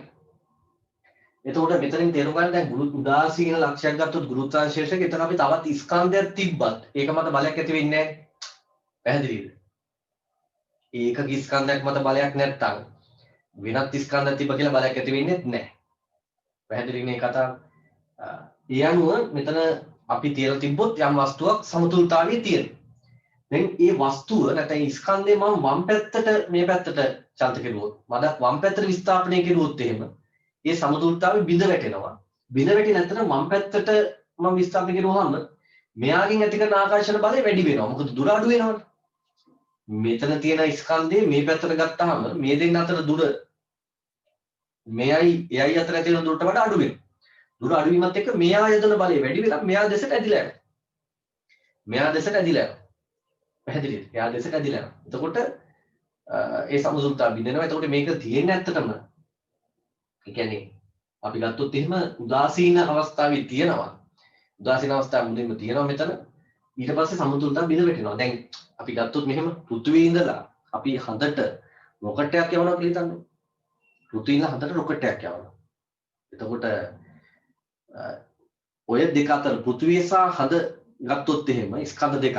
අනිත් ඒ වගේ බලපෑම අපි සලකන්නේ නැතුව මොකද? ඒව ඇත්තටම ඈත තියෙන නිසා බලපෑම ගොඩක් අඩුයි. පෘථිවිය සහ හඳේ බලපෑම තමයි මේ රොකට් එක මත සැලකියුතු පමණින් තියෙන්නේ. එතකොට අපි රොකට් එක පෘථිවි පෘෂ්ඨයෙන් යවුවට පස්සේ අපි කිව්වා මේ දෙක අතර දැන් උදාසීන ලක්ෂයක් තියෙනවා. උදාසීන ලක්ෂයක් තියෙනවා. මේ දෙන්නගේ ගුරුත්වාකර්ෂණ උදාසීන ලක්ෂයක් තියෙනවා. රොකට් එක මෙහෙම අපි උදාසීන ලක්ෂය දක්වා අරගෙන යනවා කියලා හිතන්නකෝ දැන්. මේ දෙක අතර උදාසීන ලක්ෂය. දැන් උදාසීන ලක්ෂයට යනකම් රොකට්ටුව ගුරුත්වාකර්ෂණ බලයකට වැඩිපුර යටත් වෙලා තියෙන පෘථිවි වැඩිපුර. හඳේ ආකර්ෂණ බලයට වඩා. උදාසීන ලක්ෂයට ආවට පස්සේ මොකද වෙන්නේ? දෙන්නගේම ආකර්ෂණ බල සමානයි දෙපැත්තට කැපිලා.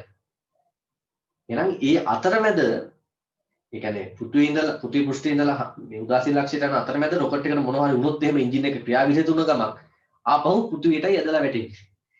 දැන් උදාසීන ලක්ෂයට ගිය ගමන් ඔන්න ආකර්ෂණ බලයක් දෙන්නගෙම තියෙනවා ශූන්‍ය වෙනවා සම්පූර්ණයි. උදාසීන ලක්ෂයේ රොකට් එකට මොනවා වුණොත් එහෙම සදාකාල එතනම තියෙන්න ඕනේ. පෘථිවියට එන්න බෑ, හදට යන්නත් බෑ. හැබැයි පෘථිවිය පැන්නට පස්සේ මේ උදාසීන ලක්ෂයේ පැන්නට පස්සේ ඊට පස්සේ තියෙන හඳේ ආකර්ෂණ බලය තමයි වැඩිපුර තියෙන්නේ. නිසා එතන රොකට් එක ක්‍රියාවිරුද්ධව හඳට වැටෙන්න ඕක. පැහැදිලි හඳට වැටෙන්නේ නැවත. ඒ තත්ත්වයේ තියෙන්නේ.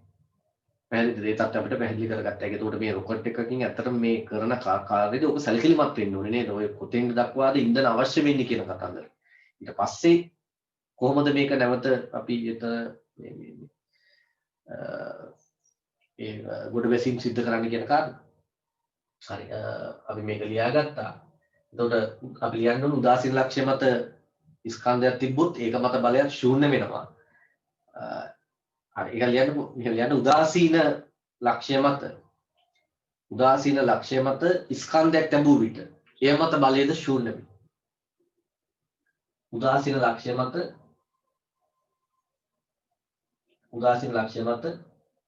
ස්කන්ධයක් තිබූ විට එය මත බලය ශූන්‍ය වේ. උදාසීන ලක්ෂ්‍ය මත ස්කන්ධ තිබූ විට එය මත බලය ශූන්‍ය වේ. ඒ ඇතිනේ. එය මත බලය ශූන්‍ය වේ. අනිකාරණ අපිට තේරුම් ගන්න එක. උදාසීන ලක්ෂ්‍ය මත ස්කන්ධ තිබූ විට එය මත බලයද ශූන්‍ය වේ. එය මත බලයද ශූන්‍ය වේ. හරි. අපි ගුරුත්වාකර්ෂණ ක්ෂේත්‍රවල මූලික සිද්ධාන්ත ඇත්තේ තව එකක් අපිට ඇත්තටම තියෙන්නේ. අනිත් ඒවා ඊට පස්සේ ආශ්‍රයෙන් ගොඩනගන්නේ. ඒ ආශ්‍රයෙන් ගොඩනගලා තියෙන මූලික සිද්ධාන්ත ඇත්තේ දැන් අපි ගුරුත්වාකර්ෂණ බලය සාකච්ඡා කරගත්තා. ගුරුත්වාකර්ෂණ ක්ෂේත්‍රයක තීව්‍රතාවය කියන එක සාකච්ඡා කරගත්තා. ඊට පස්සේ අපිට වැදගත් එකක් තියෙනවා ගුරුත්වාකර්ෂණ ක්ෂේත්‍රයක යම් ලක්ෂයක විභවය. අපි හඳුනා ගන්න ගුරුත්වාකර්ෂණ විභවය කියන. ඒතොර ඒ මොකද්ද කියන කතාවට යන්න හදන්න අපි දැන්. තාමත් වැදගත් කොටසක්. එතනින් මේක ඉවරයි වගේ තමයි. එහෙනම් ලියා ගන්න ගුරුත්වාකර්ෂණ විභවය.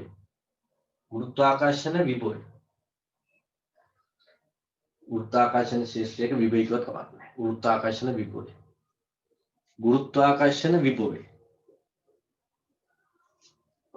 ක්ෂේත්‍රයක විභවය. ඒකේ සංකේතය අපි දාගමු සාමාන්‍ය අපි ගන්නේ කැපිටල් V අකුර. ගුරුත්වාකර්ෂණ විභවය කැපිටල් V.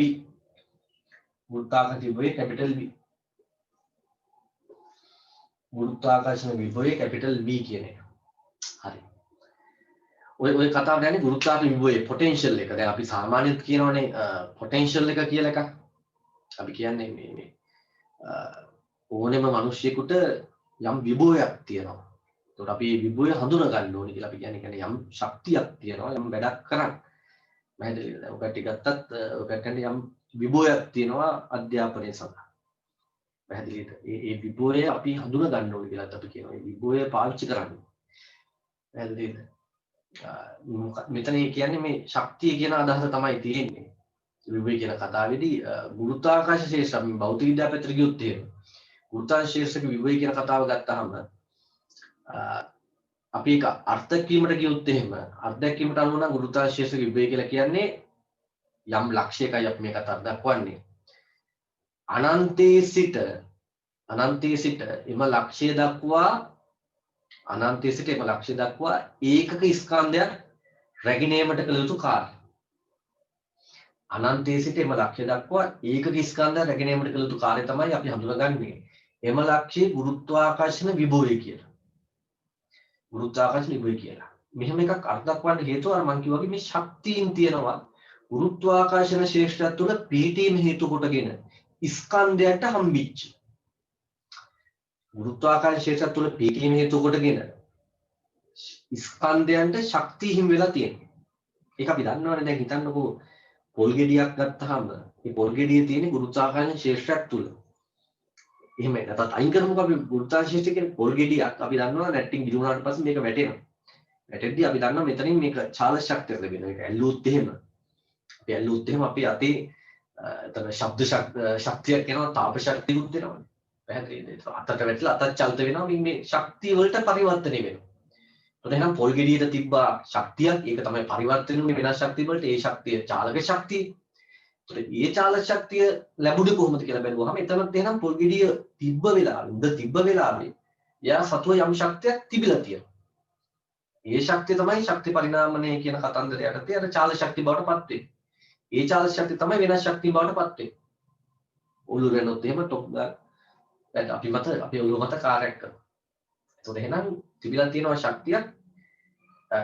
ඒක තමයි අපි හඳුනගන්නේ ගුරුත්වාකර්ෂණ විභව ශක්තිය කියලා. ඒක අපි හොයාගෙන ගියාට පස්සේ නිව්ටන් කතාවත් එක්ක ඒක හම්බෙලා තියෙන්නේ ගුරුත්වාකර්ෂණය තුළ පීඨීම හේතු කොටගෙන. ඇයි එහෙම කියන්නේ? දැන් ගුරුත්වාකර්ෂණයක් නැති තැනක් ගැන හිතන්නකෝ. අපි හිතමු උදාසීන ලක්ෂයක්. උදාසීන ලක්ෂයක් අපි ස්කන්ධයක් තියලා අතහැරියාම ඒ ස්කන්ධයේ තියෙන ශක්තියක් නැහැනේ. ඒක නැති නිසානේ ඒක චාලක ශක්තිය බවට පත් වෙන්නේ නැත්තේ. ඒක එතනම තියෙනවනේ. ඒක එතනම තියෙනවනේ. උදාසීන ලක්ෂයක් මත ස්කන්ධ තිබ්බොත් ඒක එතනම තියෙනවා. හැබැයි ගුරුත්වාකර්ෂණයක අපි තිබ්බොත් එහෙම වෙනත් තැනක අන්න ඒක චාලක ශක්තිය බවට පත් වෙන. ඒ කියන්නේ එතන යම් ශක්තියක් ගබඩා වෙලා තිබිලා තියෙනවා කියන කාරණා. පැහැදිලිද? ගබඩා වෙලා තියෙන යම් ශක්තියක්. ඒ අනුව එහෙම ශක්තිය තියනවා කියලා අපිට තේරෙනවා. දැන් එහෙම ශක්තිය තියෙද්දි අපිට මේක වටිනාකමක් ගන්න එපා. මේක තමයි භෞතික කතාව. වටිනාකමක් ගන්න අපි මේකට අර්ධකීමක් එක්ක යම් වටිනාකමක් දෙන්නයි උත්සාහ කරන්නේ. ඒක භෞතික කතන්දරේ. හරි ලස්සන කතාවක්. මොනවා හරි දෙයක් තියනවා කියලා දැක්කද ඒකට වටිනාකමක් දෙනවා කොහොමද? ඒ වටිනාකම හරි ලස්සනට දී ගන්නත් උ. පැහැදිලිද? දැන් නිව්ටන් ගැන හිතන්නකො. නිව්ටන් ඇපල් ගෙඩි කතන්දරේ ගත්තත් එයා දැක්කා බලයක් තියෙනවා. එහෙනම් බලය අර්ධකල එයා බලයට වටිනාකමක් ගත්තා කොහොමද? පැහැදිලිද? බලයට වටිනාකමක් ගත්තා. ඒ කියන්නේ නිව්ටන්ගේ දෙවෙනි නියමයෙන් එයා දෙන්නේ බලයට වටිනාකම. ඒ වගේම නිව්ටන් ගුරුත්වාකර්ෂණ නියමයේ ඉදිරිපත් කළත් මේ බලයට වටිනාකමක් ගත්තා. ඒතකොට මේ ශක්තිය ගත්තාම ශක්තිය තියෙනවා කියලා දන්නවා නම් ශක්තියට වටිනාකමක් ගන්න ඕනේ කොහොමද? පැහැදිලිද? ශක්තියට වටිනාකමක් ගන්න එක කරන්නේ ඇත්තටම මේ ඒතකොට සාපේක්ෂව තමයි මේ ශක්තිය අපි දන්නා දැන් වෙනස් වෙනවා කියලා පොළවේ ඉඳලා යම් උසකට යද්දී යාශතු ශක්තිය වැඩි වෙලා තියෙන හින්දානේ පල්ලෙහාට වැටෙද්දී වැඩි චාලක ශක්තියක් ලැබෙන්නේ. ඒ අනුව පොළොව මට්ටමේ ඉඳලා යම් යම් උසවල් යද්දී මේ ශක්තිය වෙනස් වෙලා තියෙනවා කියන එක පැහැදිලි. මේක අර්ධක් වීමේදී එහෙනම් කතා කරනවා මෙහෙම එකක් අර්ථ කරනවා. අනන්තයේ ගත්තාම අනන්තයේදී ගුරුත්වාකර්ෂණ බලයක් ක්‍රියා කරන්නේ නැහැ ස්කන්ධයක් මත. හැබැයි අනන්තයේ පැන්නුවාට පස්සේ ගුරුත්වාකර්ෂණ බලයක් ක්‍රියාත්මක වෙනවා. ඒ ගුරුත්වාකර්ෂණ බලය ක්‍රියාත්මක කරන ස්කන්ධ මත. ඒතකොට මේ ස්කන්ධ මේ පෘථිවියේ යම් තැන් වලට නැත්නම් ස්කන්ධයක යම් තැන් වලට අනන්තයේ ඉඳලා ස්කන්ධයක් එද්දී බලය යටතේ තමයි එන්නේ. එහෙනම් බලය යටතේ එන්නේ. එතකොට එහෙනම් බලය යටතේ කාර්ය කරනවා. බලය යටතේ කාර්ය කරනවා. ඒ කාර්ය නිසා මේ ශක්තිය හම්බුණා කියන තර්කය අරගෙන තමයි මේ ගුරුත්වාකර්ෂණ විභව ශක්තිය කියන කතන්දරය සහ ගුරුත්වාකර්ෂණ විභවය අපි කතා කරන එකට ඉන්නේ දැන්. ඒක ලස්සන කතන්දරයක්. සම් බල ක්‍රියාත්මක වෙනවා කියලා දැන් දන්නවනේ. බල තියෙන ලෝකික ශක්තිය තියෙනවා. පැහැදිලි බල තියෙන ලෝකික ශක්තිය තියෙනවා. ඒ නිසා මේ කට්ටිය මේක හඳුනා ගන්නවා අනන්තයේදී බලයක් නැහැ. ඒක පැන්නුවාට පස්සේ තමයි බලය ක්‍රියාත්මක වෙන්නේ. පන්නලා යම් දුරවල් දෙද්දී ඒ බලය යටතේ චලිත වෙච්ච දුරවල් වෙනස් වෙනවා. ඒ සක්කාරය වෙනස් වෙනවා. ඒ අනුව ශක්තිය වෙනස් වෙනවා. ඒක අල්ලගෙන මෙන්න මෙහෙම ගුරුත්වාකර්ෂණ විභවය කියන එක ඒකට දක්වනවා. ගුරුත්වාකර්ෂණ ශේෂ්ත්‍රයක යම් ලක්ෂයක විභවය අනු ගුරුත්වාකර්ෂණ ශේෂ්ත්‍රයක යම් ලක්ෂයක විභවය අනු අනන්තයේ සිට ඒකක ස්කන්ධයක් එම ලක්ෂයට ගෙන ඒමට කළ යුතු කාර්යය. අනන්තයේ සිට ඒකක ස්කන්ධයක් එම ලක්ෂයට ගෙනීමට කළ යුතු කාර්යය. ඒකට කාර්ය කරනවා ගෙනීමට නම් එහෙමනම් ඒක ගබඩා වෙලා තියෙනවා ශක්තිය වශයෙන්. පැහැදිලිද? ඒක ශක්තිය වශයෙන් ගබඩා වෙලා තියෙනවා. ඒක තමයි මේ කතා කරන්නේ. ඒකක ස්කන්ධයක් මත ගබඩා වෙලා තියෙන ශක්තියම තමයි එතකොට ගුරුත්වාකර්ෂණ විභවය කියලා කියන්නේ. ගුරුත්වාකර්ෂණ විභවය කියලා කියන්නේ ඒකක ස්කන්ධ රැගෙනීමට කළ යුතු කාර්ය ප්‍රමාණය. ඒ කාර්යනේ ගබඩා වෙන්නේ. අය වෙන කොහෙන්වත් ගබඩා වෙන්නේ නැහැ. එහෙනම් ගබඩා වෙලා තියෙන කාර්ය ප්‍රමාණය ගත්තොත් ඒකක ස්කන්ධයක් මත ශක්තිය ගත්තොත් ඒක ගුරුත්වාකර්ෂණ විභවයම තමයි. පැහැදිලිද? ඔන්න හොඳ අර්ථයකට ගියා අපි. දැන් අලුත් අදහසක් ඔය කට්ටිය යන විභවය කියන කාරණේ ගුරුත්වාකර්ෂණ විභවය. ඕකම තමයි ඉන්නේ විද්‍යුත් විභවය. ඉලෙක්ට්‍රික් පොටෙන්ෂල් කියන කාරණේ විද්‍යුත් විභවය තමයි විභවාන්තරයට යන්නේ ඊට පස්සේ. ඒ නිසා විභවාන්තරය කියන කතාව දැන ගැනීම සඳහා උතෙන් යන්න වැදගත් වෙනවා. ඉතින් හරි සරල කාරණයක්. ධාරාවයක්දී ආරෝපණයක්දිත් ওই විදිහටම බල ඇති වෙනවා. ආරෝපණයක්දිත් බල ඇති වෙනවා. ওই විදිහටම ශක්ති තියෙනවා. ආරෝපණ පවතින ශේෂ්ත්‍රයක් තුල ශක්ති තියෙනවා. ඒ ශක්තිය ගැන කතා කරන් තමයි විද්‍යුත් විභවය කියන කතාවට එන්නේ. ඒතොර ඒ ශක්ති වෙනස තමයි විද්‍යුත් විභවාන්තරය වෙන්නේ. ඒතොර ඒ ශක්ති වෙනස ඉලෙක්ට්‍රෝන ලැබෙන ආකාරය කොහොමද?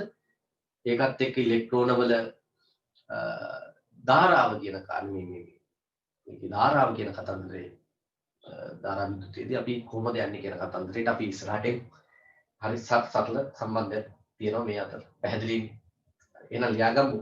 ගුරුත්වාකර්ෂණ විභවය කියලා අපි ලියුවා නේද? ගුරුත්වාකර්ෂණ ශේෂ්ත්‍රයක විභවය කිව්වත් කමක් නෑ. ලියන්න ගුරුත්වාකර්ෂණ ශේෂ්ත්‍රයක ගුරුත්වාකර්ෂණ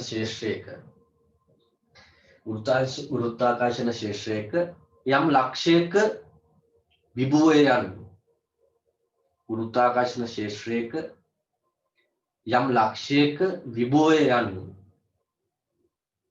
ගුරුත්වාකර්ෂණ ශේෂ්ත්‍රයක යම් ලක්ෂයක විභවය යනු ගුරුත්වාකර්ෂණ ශේෂ්ත්‍රයක යම් ලක්ෂයක විභවය යනු ගුරුත්වාකර්ෂණ ශේෂ්ත්‍රයක යම් ලක්ෂයක විභවය යනු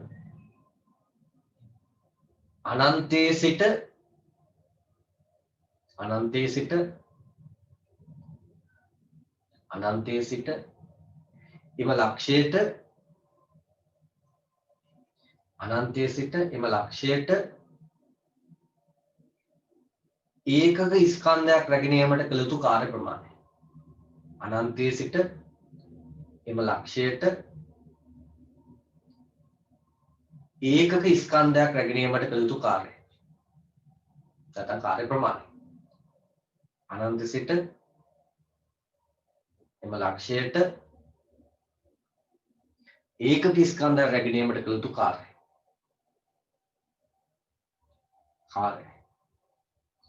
කාර්ය ප්‍රමාණය කිව්වත් එකයි. මට මතකයි ඒල් පේපර් එකේ කවුරුද ගහලා තිබ්බේ තාප ප්‍රමාණයේ SI එක. හරිද? තාප ප්‍රමාණයේ SI එක. ඒක ජූල්. ළමයි බැලුවා තාප ප්‍රමාණය කිව්වම මොකක්ද කියලා. ප්‍රමාණය කියන්නේ ඉතින් ඒ නම් ප්‍රමාණය. පැහැදිලිද? ඒක ජූල් එතකොට වෙන්නේ. මේක ඒක ගත්තාම මේක වෙනම අපි ගමු. මේක එහෙම නෙමෙයි මේකේ ඒකක ස්කන්ධ රැගෙන යාමට කළ යුතු කාර්ය ප්‍රමාණය. එතකොට කාර්ය ඒකක නිව්ටන් මීටර් නැත්නම් ජූල් ඒකක ස්කන්ධයක් නිසා කිලෝග්‍රෑමයට ජූල්. ඒක අපි විභවයේ ඒකක වෝල්ට් වලින් උත් ගන්නවා. පැහැදිලි විද්‍යුත් විභවය තමයි ඒක වෝල්ට් වලට යන්නේ නැත්තටම විද්‍යුත් විභවයට. හරි. මේකේ ජූල් කිලෝග්‍රෑම් කියන කතාවත් එක්ක හරි පොඩක් ගමු. දැන් මේකෙදී මම නැවත ගත්තොත් කැපිටල් M ස්කන්ධයක්. ඒ කැපිටල් M ස්කන්ධයේ කේන්ද්‍රය සිට සිම්පල් R දුරින් පීඩ ලක්ෂයක ගුරුත්වාකර්ෂණ විභවය මම ලියුවොත් මේ බලන්න. මෙන්න කැපිටල් M ස්කන්ධයක්. කැපිටල් M ස්කන්ධයක කේන්ද්‍රය සිට සිම්පල් R දුරින් පීඩ ලක්ෂයක් මම ගත්තොත් මෙන්න මේ ලක්ෂයේ ගුරුත්වාකර්ෂණ විභවය V කියන එක මට ලියන්න පුළුවන්. V කියන එක ඍණ G capital M බෙදීම R කියලා. ඍණ G capital M බෙදීම R. මේක තමයි ගුරුත්වාකර්ෂණ විභවය. මෙන්න මේ ලක්ෂය අපි මොනක් P ලක්ෂය ගත්තොත් P ලක්ෂය ගුරුත්වාකර්ෂණ විභවය V සමාන ඍණ G M බෙදීම R. දැන් මේ සූත්‍රය කටපාඩම් කරගන්න වෙනවා අපිට. මේ සූත්‍රය ඔප්පු කිරීම නෑ අපිට. මේ ඔප්පු කිරීමත් එහෙම අමාරු කාරණයක් නෙමෙයි. ඇතර මම කිව්ව කතා හිතන්නකො අනන්තයේ සිට එම ලක්ෂයට ඒකක ස්කන්ධ රැගෙනීමට කළ යුතු කාර්යනේ. එහෙනම් අපිට කරන්න තියෙන කාර්ය හොයන්න පුළුවන් බලය වැඩි කිරීම බලය යටතේ ගමන් කළ දුර. එතකොට අනන්තයේදී නම් බලය නැහැ. නමුත් අනන්තේ පාස් කෙරුවට පස්සේ ඇති වෙනවනේ බලයක්. g m බෙදීම r වර්ගය. ඒකක ස්කන්ධ බඳ නිසා g m බෙදීම r වර්ගය. එතකොට g m බෙදීම r වර්ගය තමයි බලය. වැඩි තියෙන අනන්තයේ පාස් කරලා ටික ටික එද්දී r වෙනස් වෙනවා. ඒතර මේ බලයේ නියත නැහැ. ඒතර බලය යටතේ ගමන් කළ දුර ගන්න ඕනේ දුරත් ටික ටික වෙනස් වෙනවා. මම දුර පොඩි දුරක් අරගෙන dr කියලා පොඩි දුරක් ගන්නවා dr කියලා අරගෙන මට මේක මේ අවකලනය සහ අනුකලනය කියන කතන්දර තියෙනවා කට්ටිය මේ මැත්ස් කට්ටිය ඉගෙන ගන්නවා. ඒත් මේකට අනුකලනයකට යන්න වෙනවා. පැහැදිලිද? අනුකලනයට ගිහිල්ලා මොකද මේක වේරියබල් එකක්. නිකන් බලය නියත වුණා නම් අපිට බලය වැඩි කිරීම දුර යටතේ මේක ගන්න තිබ්බා. අපි මේ බලයත් විචලනය වෙනවා. ඒ අනුව දුරත් විචලනය වීගෙන යනවා. පැහැදිලිද?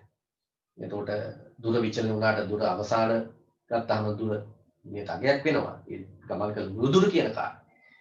නමුත් බලයේ විචලනය වෙනවා මොහොතින් මොහොත. ඒ නිසා මට මෙහෙම සාමාන්‍ය විදිහට ගන්න මේක අනුකලනයකට යන්න වෙන්නේ. මේ ගියාට පස්සේ අවසානයේදී මැට්ස් කට්ටියන්ට මම මේක වෙනම කරලා පෙන්නනවා. අපිට මේ සූත්‍රය ගත්තේ. පැහැදිලිද? ඍණ GM බෙදීම R වර්ගය. දැන් අපි බලන්න ඕනේ මේ ඍණ ලකුණක් එන්නේ කොහෙන්ද කියන කාරණා. R වර්ගය නෑ R. GM බෙදීම R කියන එක R වර්ගය නෑ. ඒකත් පටල ගන්න එපා. විභව ලියද්දී ඇත්තටම අපි ඉස්සරහටත් එනවා ගුරුත්වාකර්ෂණ විභව විතරක් නෙමෙයි. විද්‍යුත් විභව ලියද්දිත් මේ හැම එකේදීම R එකක් ඉන්නේ. බලය ලියද්දී ඔය R වර්ගය එනවා. විද්‍යුත් බල ලියද්දිත් F සමාන 1/4 එප්සයිලන් Q1 Q2 බෙදීම R වර්ගය. ඔකට ඉස්සරහට එයි. 1/4 එප්සයිලන් Q1 Q2 බෙදීම R වර්ගය.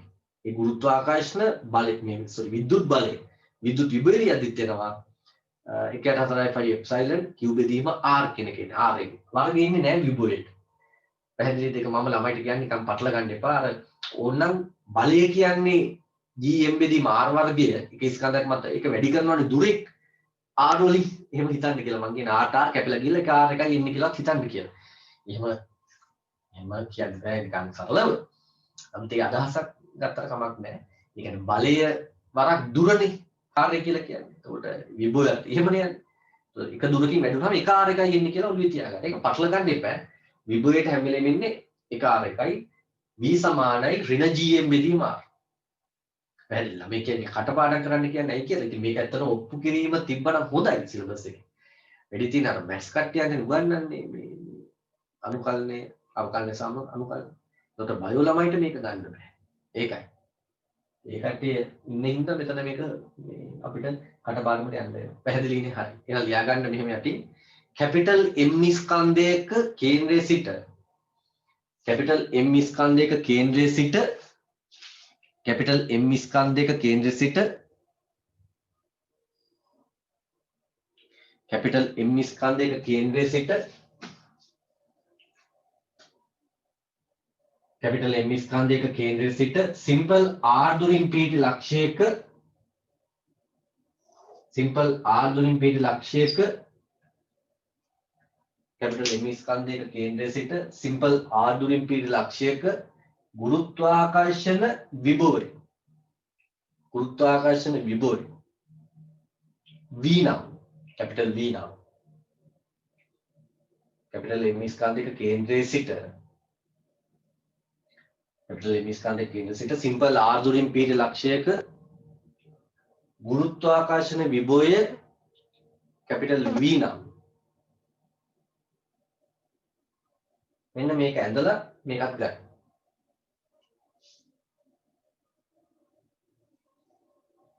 මේක කොටුවක් දාගත්තොත් හොඳයි.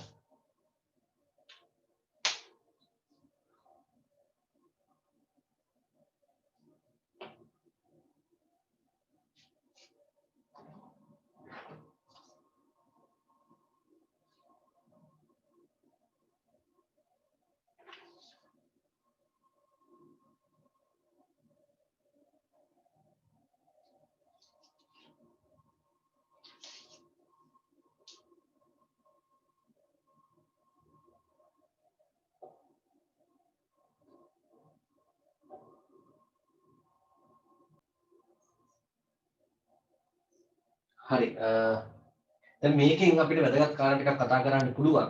අපි ඉස්සෙල්ලා මේක අදිශයක් ඒ වගේම මේකේ ඒකකයක් ගමුකෝ. අපිට මානවලට යන්න පුළුවන් ලියාගන්න ගුරුත්වාකර්ෂණ විද්‍යුත් විභවය අදිශයකි. කාර්යයේ ශක්තියක් නේ උඩ අදිශයක්. එතෙන් දාගන්න ඊට පස්සේ ගුරුත්වාකර්ෂණ විද්‍යුත් ගුරුත්වාකර්ෂණ විභවය අදිශයකි. ගුරුත්වාකර්ෂණ විභවය අදිශයකි. ඒ වගේම දාන්නේ නම් ගුරුත්වාකර්ෂණ විභවයේ SI එකක කියන්නේ ගුරුත්වාකර්ෂණ විභවයේ SI එකක ගුරුත්වාකර්ෂණ විභවයේ SI එකක මේ බලන්නකෝ දැන් මෙතනින් අපිට ගත්ත හැකි ඕනනම් ඒකක වෙනමත් නැත්නම් අර අර්ධකීමට අනුව ජූල් කිලෝග්‍රෑමයට කියලා කෙලින්ම ගත්ත හැකි මේකෙනුත් හදලා ගන්න පුළුවන්. දැන් කැපිටල් G කියන එකේ ඒකක කිලෝග්‍රෑම්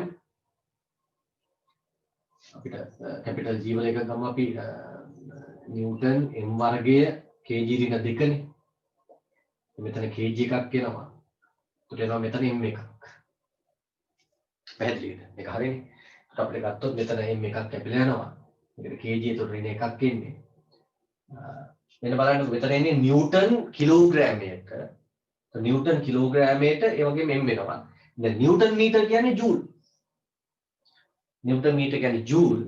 ජූල් වැඩි කිරීම කිලෝග්‍රෑමයට. ඒකට මේ ඒකක ස්කන්ධයක් රැගෙනීමට කළ යුතු කාර්ය ප්‍රමාණය. හරි ජූල් කිලෝග්‍රෑමයට. ඔන්න ගුරුත්වාකර්ෂණ විභවයේ SI එකත් අපි ගත්තා. ගුරුත්වාකර්ෂණ විභවයේ SI එක මානත් ඕනනම් ගත්ත හැකි. මානත් අපිට ගත්ත හැකි. මේ බලන්නකෝ දැන් මුල් කාරණය තමයි. එන්න හොඳට තේරුම් ගන්න. මේ ගුරුත්වාකර්ෂණ විභවයේ ඍණ වෙන්නේ ඇයි කියන කතන්දරය අපිට ඕන. අපිට අපේ තත්ත්වයලු දැන් ගණිතයෙන් ගත්තත් ගණිතයේ ගන්න දේවල් ප්‍රායෝගිකව නැත්නම් භෞතික වශයෙන් අපි ඒක හිතද්දී ඒක සත්‍ය වෙන්න ඕන. පැහැදිලිද? ඒකට අපිට මේ ඍණ එක තරක කරගන්න පුළුවන් වෙන්න ඕන.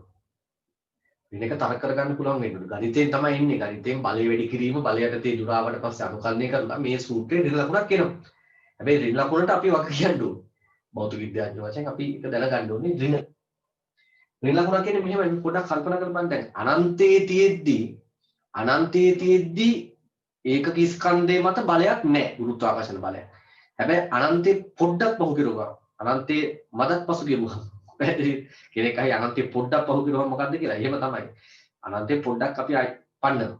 ඒ සඳහා අපි කාර්ය කළ යුතු නැහැ කියලා පුළුවන් තියාගන්න. අනන්තේ පොඩ්ඩක් පන්නනවා.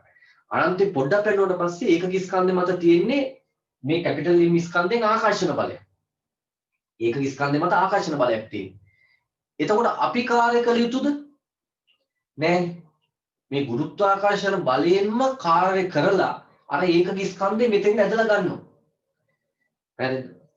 ගුරුත්වාකර්ෂණ බලයෙන්ම කාර්ය කරලා ඒකක ස්කන්ධය P මතට ඇදලා ගන්නවා. ඒ නිසා අප විසින් කාර්ය කළ යුතු නෑ. කාර්ය කරන ගුරුත්වාකර්ෂණ ක්ෂේත්‍රයේ අප විසින් කළ කාර්යය තමයි අත්‍තරම අපි ගුරුත්වාකර්ෂණ තීව්‍රතාවයේ වශයෙන් මේ ගුරුත්වාකර්ෂණ විභවය වශයෙන් අර්ථ දක්වන්නේ. අප කාර්ය කළ යුතු නැති නිසා තමයි ඍණ ලකුණ දාන්නේ. ඍණ ලකුණ එන්නේ. පැහැදිලිද? ගුරුත්වාකර්ෂණ ක්ෂේත්‍රයක යම් ලක්ෂයක විභවය අනු අනන්තයේ සිට යම් ලක්ෂය වෙතට ඒකක ස්කන්ධයක් රැගෙන ඒමට කළ යුතු කාර්ය ප්‍රමාණය. අපි කරන්න ඕනේ නැත්තම් පැහැදිලිද? අපි ඒක ඍණ වශයෙන් සම්බන්ධ කරන්නේ. පැහැදිලිද? ඔව්. ඒක එහෙම යන්න පුළුවන්. එහෙම නැත්තම් දැන් බලය ගැන හිතලා යන්නත් පුළුවන්. එහෙම එච්චර දුරට යන්න අවශ්‍ය නැහැ. તો ඍණ කතන්දරයක් මෙතන එන්නේ. පැහැදිලිද? ඍණ කතාවක් එන්නේ. ඒ වගේම ඊළඟ එක පෘථිවි පෘෂ්ඨයේ සිට නැත්නම් මේ ස්කන්ධයේ පෘෂ්ඨයේ සිට පෘථිවිය තමයි වැදගත් මේ ස්කන්ධයේ පෘෂ්ඨයේ සිට ඈතට යාමේදී ගුරුත්වාකර්ෂණ විභවය අඩු වෙනවද වැඩි වෙනවද කියන කතාව. මොනෝකත් තේරුම් ගන්න ඕනේ. පෘථිවි මේ ස්කන්ධයේ පෘෂ්ඨයේ සිට ඈතට යාමේදී ගුරුත්වාකර්ෂණ විභවය අඩු වෙනවද වැඩි වෙනවද? මෙන්න බලන්න. මම ගත්තොත් උදාහරණ කීපයක් ගන්නම්. දැන් මෙතන ගුරුත්වාකර්ෂණ විභවය අපි හිතමුකෝ ඍණ 10ක් ජූල් කිලෝග්‍රෑමයට. පැහැදිලිද? මම ඒකකේ දාන්නේ ඍණ 10 කියලා ගන්න මෙතනද. ඍණ 10. තව ටිකක් ඈතට ගියොත් එහෙම කීයද එන්නේ උත්තරේ බලන්න. ඍණ 10. ඈතට යනවා කියන්නේ r කියන එක වැඩි වෙනවා. r වැඩි වෙද්දි මෙතන තියෙන සමස්ත පදය අඩු වෙනවනේ. ඒ කියන්නේ ඉන්නේ ඍණ 2යි කියලා හිතන්න. තව ඈතට ගියාම ඍණ 1 එනවා. අනන්තයේදී තමයි කීයද? අනන්තයේදී බිඳුවයි. අනන්තයේදී බිඳුවයි. පැහැදිලිද? ඍණ 10 ඍණ 2 බිඳුව. එහෙනම් මේක අඩු වෙනවද වැඩි වෙනවද? වැඩි වෙනවා. පැහැදිලිද? ගුරුත්වාකර්ෂණ විභවය වැඩි වෙනවා. මේකයි ඉතින් බිඳුව දෙන්නේ කියලා. අදිශයක ඔන්න හොඳට අහගන්න. අදිශයක ඍණ ලකුණ වටිනාකමත් එක්ක බැඳිලායි තියෙන්නේ. අදිශයක ඍණ ලකුණ වටිනාකමත් එක්ක බැඳිලායි තියෙන්නේ. ඒ කියන්නේ ඍණ 10 ඍණ 2 ගත්තාම ඍණ 10 අඩුයි ඍණ 2 වැඩි. බිඳුව ඊටත් වඩා වැඩි. ඒ කියන්නේ හරියට මේ ණයකාරයෝ වගේනේ. පැහැදිලිද? ණයකාරයෝ වගේ. සතු මුදල වශයෙන් ගත්තාම මේවා ණය. සතු මුදල ඍණ 10යි. ඍණ 2යි. සතු මුදල බිඳුවයි. අධ්‍යයනයේ සතු මුදල ඍණ 10ට වඩා ඍණ 10 කියන්නේ ණය 10ක්. සතු මුදල ඍණ 2 වීම කොච්චර හොඳද? සතු මුදලක් වශයෙන් ගත්තාම මේක වැඩි. සතු මුදලක් වශයෙන් ගත්තාම බිඳුව පට්ට වැඩි ඍණ 10ට. පැහැදිලිද? ඒ නිසා දෛශිකයක වගේ නෙමෙයි අදිශයක ඍණ ලකුණත් එක්ක මේ ඍණ ලකුණ වටිනාකමත් එක්ක බැඳිලායි තියෙන්නේ. දෛශිකයක එහෙම නෙමෙයි. දැන් හිතන්නකො ප්‍රවේගය ගත්තාම ඍණ 10ද වැඩි ප්‍රවේගය ඍණ 10ට වැඩි ඍණ 2ද වැඩි. ප්‍රවේගය ගත්තාම ඍණ 10 වැඩි. ඍණ 10 වැඩි ප්‍රවේගය. ඍණ වලින් කියන්නේ අපි ප්‍රවේගයේ ධනය සලකන දිශාවට විරුද්ධ දිශාවට කියලා. ඒකේ ඍණ ලකුණෙන් කියන්නේ දිශාව. දෛශිකයක ඍණ ලකුණෙන් කියන්නේ දිශාව. වටිනාකමට ඍණ ලකුණ සම්බන්ධ කරන්න එපා දෛශිකයේ. හැබැයි අදිශයක වටිනාකමට ඍණ ලකුණ සම්බන්ධ කරන්න ඕන. අර අප විසින් කළ යුතු කාර්යමාත් එක්ක ඉන්නේ ඔය කතාව. ඒ නිසා ස්කන්ධේ පෘෂ්ඨයේ ඉඳලා ඈතට යාමේදී ගුරුත්වාකර්ෂණ විභවය වැඩි වෙනවා. ඒකේ උපරිම අගය ලැබෙන්නේ අනන්තයේදී උපරිමයේ බිඳුවයි. පැහැදිලිද? බලන්න උපරිමයේ බිඳුව. බිඳුවත් උපරිමයේ උන හැටි නේද? උපරිමයේ බිඳුවයි. ඔන්න ඒ කාරණේත් අපි දැනගන්න ඕනේ. පැහැදිලිද? හරි. තව කාරණා ටිකකට යමු අපි ඉස්සලා අර කාරණා ටික ලියාගෙන යන්න මෙහෙම. මුලින්ම තරුවක් දාලා හරි කමක් නැහැ ලියන්න. තරුවක් දාලා හරි කමක් නැහැ.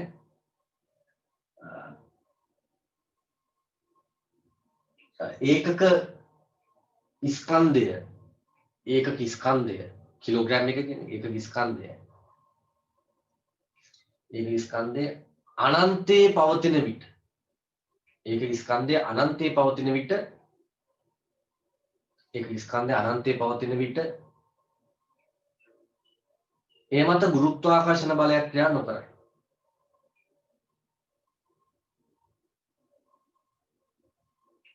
ඒ මත ගුරුත්වාකර්ෂණ බලයක් ක්‍රියා නොකරයි.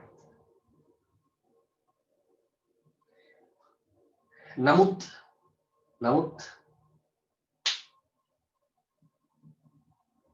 අනන්තයේ පවතින ඒ මත ගුරුත්වාකර්ෂණ බලයක් ක්‍රියා නොකරයි. නමුත් ඉන් මදක් ආවිත එහෙම ලියුවා. ඉන් මදක් ආවිත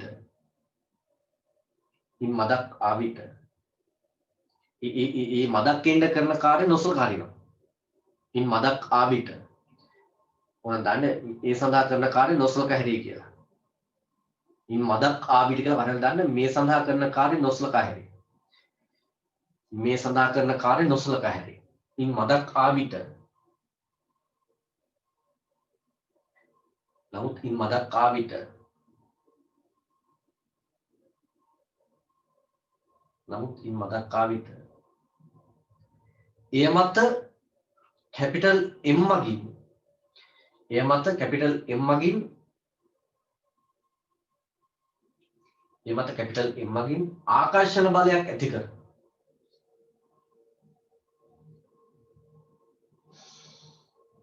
එය මත කැපිටල් M මගින් ආකර්ෂණ බලයක් ඇති කර එය M වෙතට ඇදගනි. නැත්නම් එය P ලක්ෂ්‍ය වෙතට චලිත කරයි. නැත්නම් එය P ලක්ෂ්‍ය වෙතට රැගෙනේ. එහෙම ලියන්න.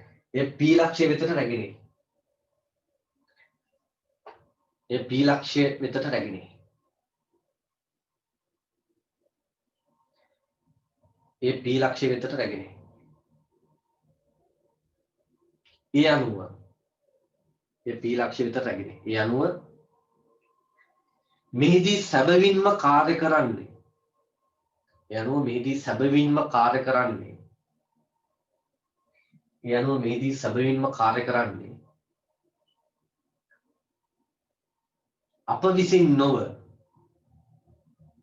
අප විසින් නොව අප කියන්නේ අපි අර්ධකීම අප කියන අප විසින් නොව කැපිටල් M ඇති කළ ගුරුත්වාකර්ෂණ ක්ෂේත්‍රය කැපිටල් M ඇති කළ අප විසින් නොව මේ කැපිටල් M ඇති කළ ගුරුත්වාකර්ෂණ ක්ෂේත්‍රය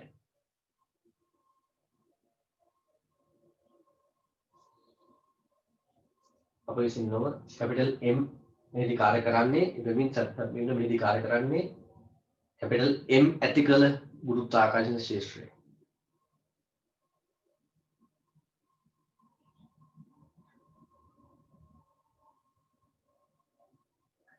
ගුරුත්වාකර්ෂණ විභවය ඍණවන්නේ බැවිනි කියලා ඉවත් තමක් නෑ. අප විසින් කාර්ය කළොත් නැති නිසා මම දන්න අප විසින් කාර්ය කළොත් නැති නිසා නැත්නම් ඒක නැතත් කමක් නෑ. ගුරුත්වාකර්ෂණ විභවය ඍණ වෙන්නේ ඔන්න ඔය කතාව කියලා දැන් තේරෙනවනේ කතන්දරේ. හරි. ඒ ඇති. තවදා ඊළඟට ලියාගමු. තවදා ඊළඟ ලියාගන්න. කැපිටල් M ස්කන්ධයේ පෘෂ්ඨයේ සිට කැපිටල් M ස්කන්ධයේ පෘෂ්ඨයේ සිට කැපිටල් M ස්කන්ධයේ පෘෂ්ඨයේ සිට ක්‍රමයෙන් ඈතට යාමේදී කැපිටල් M ස්කන්ධයේ පෘෂ්ඨයේ සිට ක්‍රමයෙන් ඈතට යාමේදී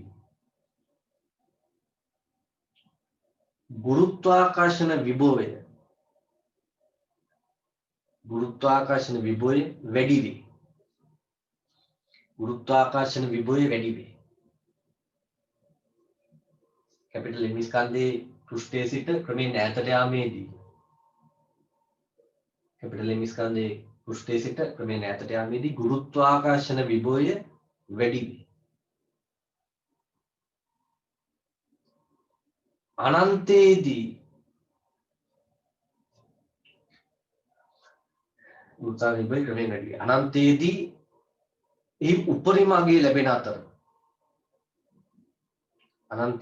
එහි උපරිම අගය ලැබෙන අතර ඈතට යන්න පුළුවන් උපරිම අගය අනන්තය. එහෙනම් වැඩි වෙනවා නම් අනන්තය තමයි උපරිම අගය ලැබෙන්නේ. අනන්තයේදී එහි උපරිම අගය ලැබෙන අතර ඒ ශූන්‍ය වේ.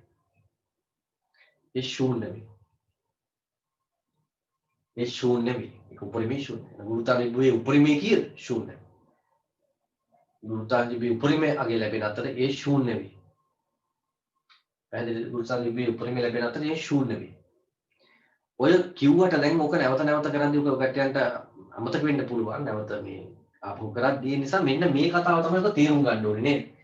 පෘෂ්ඨයේ ඉඳලා ඈතට යද්දි මේ ගුරුත්වාකර්ෂණ විභවය කොහොමද අඩු වෙන්නේ මේ වැඩි වෙන්නේ කියන කතන්දරේ. ඒක මෙන්න මෙහෙම යටින් මම දැන ගැනීම සඳහා තියෙන මේක හැමෝටම අවශ්‍ය නැහැ. ඔය ගැටයට අර අවශ්‍ය කෙනෙකුට ගත්ත හැකි. ඒ කියන්නේ උදාහරණයක් වශයෙන් ගත්තාම මෙන්න මෙහෙම මේ කැපිටල් M අපි දන්නේ M වල අගය මත තමයි දැන් M අගය සහ G වල අගයයි මේ දුරත් එක තමයි මෙතන විභවය කියන එක සඳහා පවතින්නේ.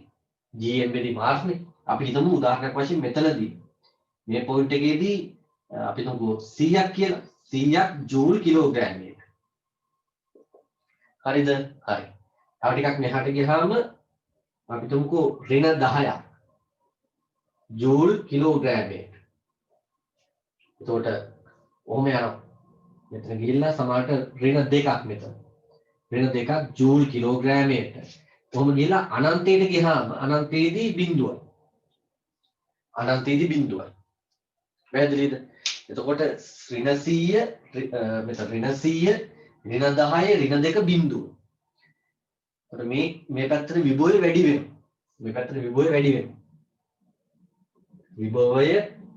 වැඩි වෙනවා. වැදගත්ම දේ තමයි අපි ඉස්සරහටත් මේක වැදගත් අදිශයක ඍණ ලකුණ වටිනාකමත් එක්ක බැඳෙනවා. දෛශිකයක ඍණ ලකුණ වටිනාකමත් එක්ක බැඳෙන්නේ නැහැ කියන එක අපි ලියාගමු.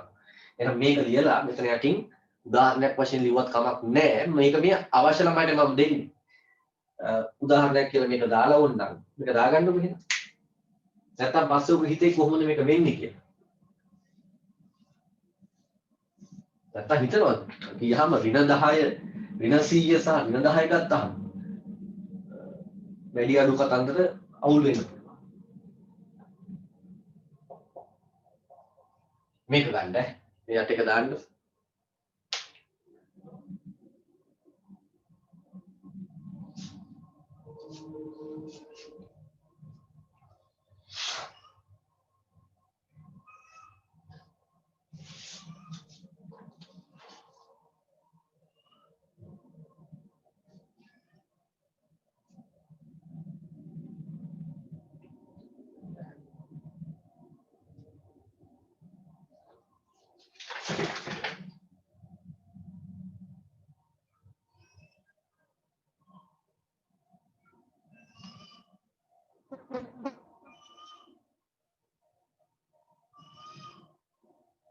ඔව් හරි නේද?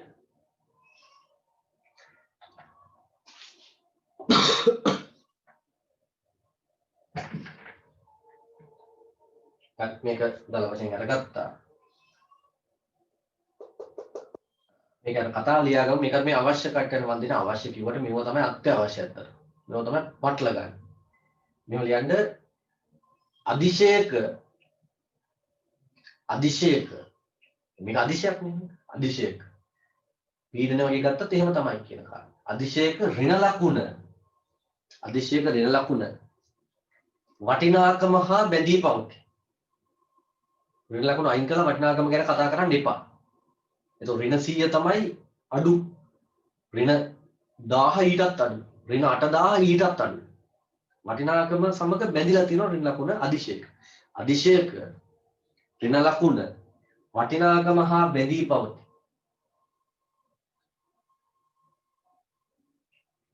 අදිශයක ඍණ ලකුණ වටිනාකම හා බැඳී පවතී. හැබැයි දෛශික ගැන කතා කරද්දී දැන් බැරිලත් ඇහුවොත් එimhe ප්‍රවේග ගැන කතා කරද්දී බල ගැන කතා කරද්දී බලය ගැන හිතුවොත් බලයක් යොදනවා ඍණ 800යි නිව්ටන්.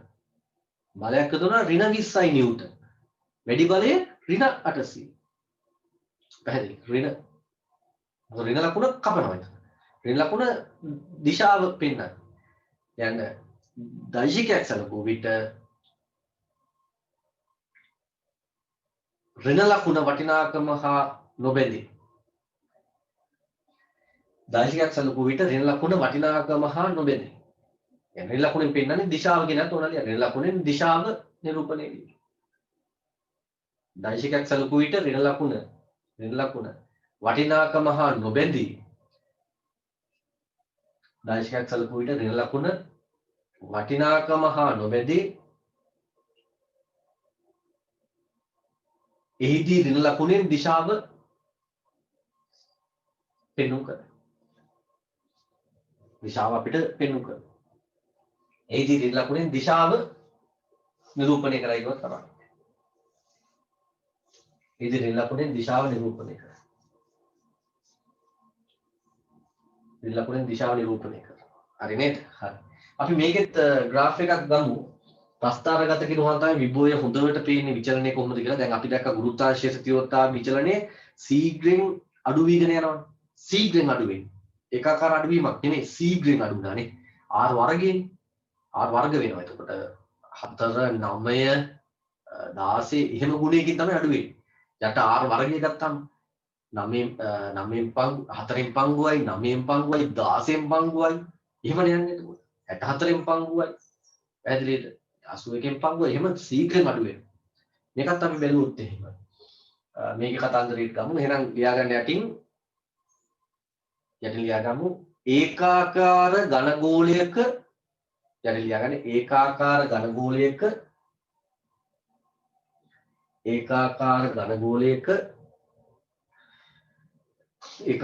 ඝන ගෝලයක කේන්ද්‍රයේ සිට ඇති දුරස් සමග ඒකාකාර ඝන ගෝලයක කේන්ද්‍රයේ සිට ඇති දුරස් සමග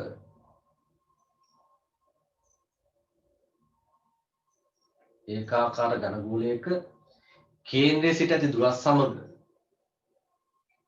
ඒකාකාර ඝන ගෝලයක කේන්ද්‍රයේ සිට ඇති දුරස් සමග කේන්ද්‍රයේ සිට ඇති දුරස් සමග ගුරුත්වාකර්ෂණ විභවය වෙනස් වන අයුරු. ඒකාකාර ඝන ගෝලයක කේන්ද්‍රයේ සිට ඇති දුරස් සමග ගුරුත්වාකර්ෂණ විභවය වෙනස් වන අයුරු. ගුරුත්වාකර්ෂණ විභවය වෙනස් වන අයුරු.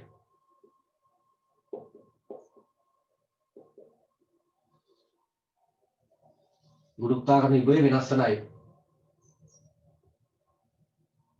ඒකාකාර ඝන ගෝලයක කේන්ද්‍රයේ සිට ගුරුත්වාකර්ෂණ කේන්ද්‍රයේ සිට ඇති දුරස් සමග නේද? ගුරුත්වාකර්ෂණ විභවය වෙනස් වන අයුරු. දැන් මෙතන විභවය ගත්තාම ඍණ gm බෙදීම r ඒ අනුව v සහ r පස්තරය ගත්තාම ඍණ නියතයක් නේ. ඍණ නියතයක් වෙනවා නේද? මේ k කියන්නේ නියතය. එතකොට මේ දෙකේ ගුණිතය යම් අගයක් ඒක ඍණ අගයක්. ඒ නිසා මම ගත්තොත් ඇත්තටම විභවය ඍණ වෙනවා.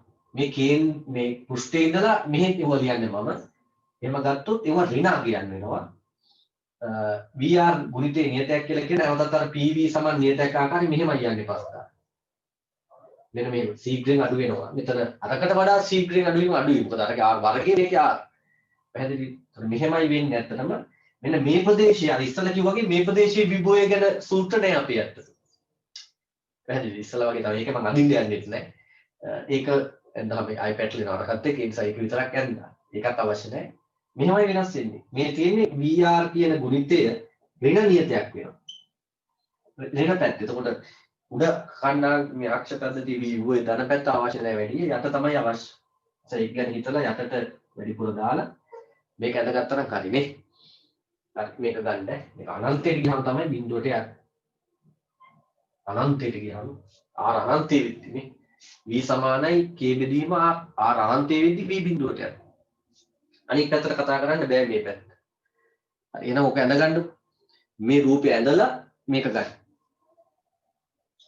රූපෙත් අරගෙන මේක ගන්න.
ඔව් හරි නේද?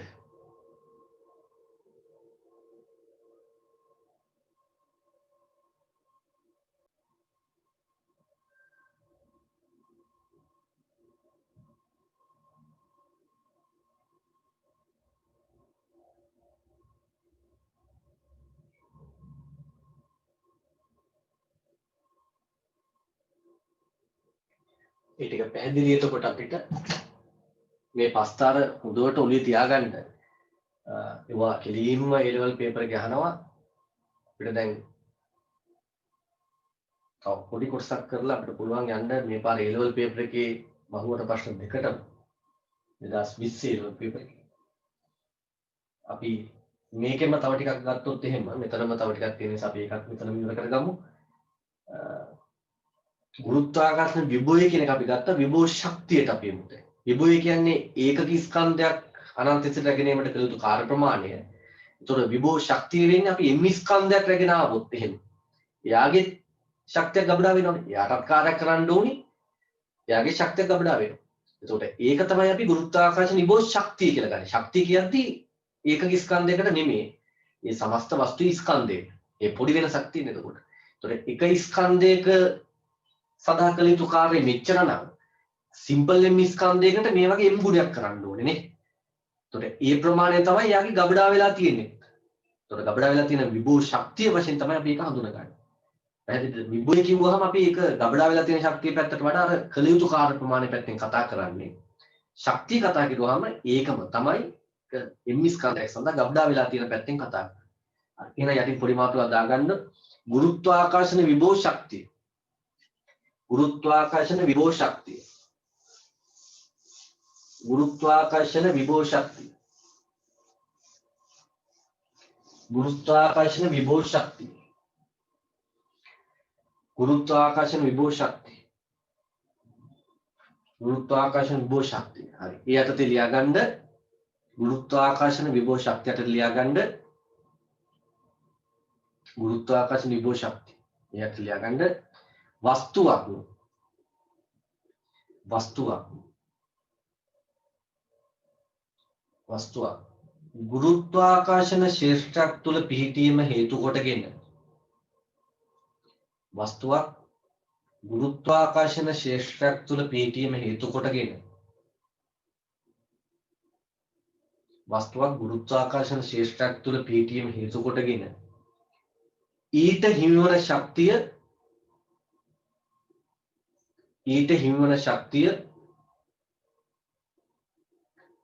වස්තුවක් ගුරුත්වාකර්ෂණ ශේෂ්ඨයක් තුල පිහිටීම හේතු කොටගෙන ඊට හිමිවන ශක්තිය ගුරුත්වාකර්ෂණ විභව ශක්තිය. ඊට හිමිවන ශක්තිය ගුරුත්වාකර්ෂණ විභව ශක්තිය.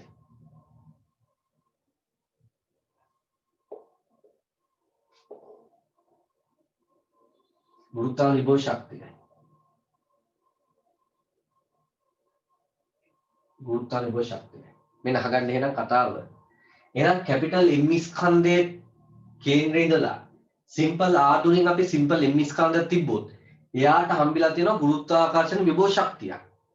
පැහැදිලිද? ගුරුත්වාකර්ෂණ විභව ශක්තිය ඒක කොච්චරද? ඉතින් මෙතන විභවයේ V නම් ගුරුත්වාකර්ෂණ විභවයේ V නම් සිම්පල් M වල M හි ගුරුත්වාකර්ෂණ විභව ශක්තිය වෙන්නේ ගුරුත්වාකර්ෂණ විභව ශක්තිය වෙන්නේ සමානයි Vm ටනේ. හරිනේ කතාව. දැන් මෙතන විභවය ගුරුත්වාකර්ෂණ විභවය කියන කතාව ගත්තාම ඒකක ස්කන්ධයක් අනන්තයේ සිට රැගෙනීමට කළ යුතු කාර්ය ප්‍රමාණය. එහෙනම් m ස්කන්ධය රැගෙනීමට කළ යුතු කාර්ය ප්‍රමාණය v වරක් m.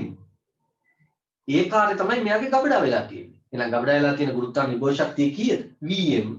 ඒක මට ලියන්න පුළුවන්. මේක සමානයි v කියන්නේ ඍණ g capital M බෙදීම simple r වරක් simple m.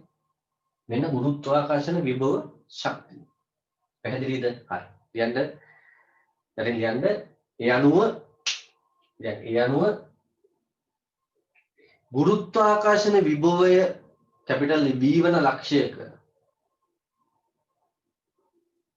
ඒ අනුව ගුරුත්වාකර්ෂණ විභව ශක්තිය. ගුරුත්වාකර්ෂණ විභවය කැපිටල් V වන ලක්ෂයක. ඒ අනුව ගුරුත්වාකර්ෂණ විභවය කැපිටල් V වන ලක්ෂයක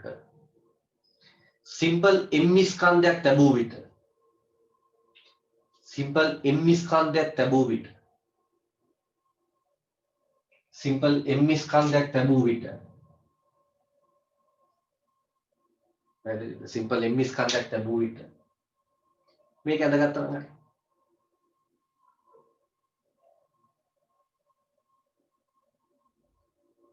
මේක ඇඳලා මේ ටික ලියගන්න.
හරි අවසාන වශයෙන් මේකත් උතන දෙයා ගන්න උතරුවක් දාලා මම මේක විද්‍යුත් ශේෂ්ත්‍රවලදී පැහැදිලි කරලාම කරනවා ගැටලුවක් එක්ක මෙහෙම ලියා ගන්න දැනට ලියන්න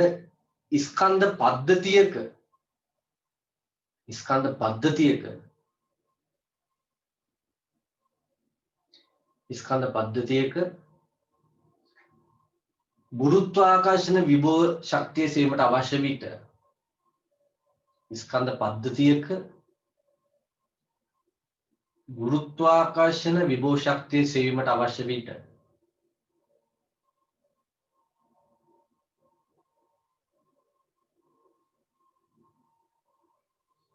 ස්කන්ධ පද්ධතියක ගුරුත්වාකර්ෂණ විභව ශක්තිය සීමට අවශ්‍ය විට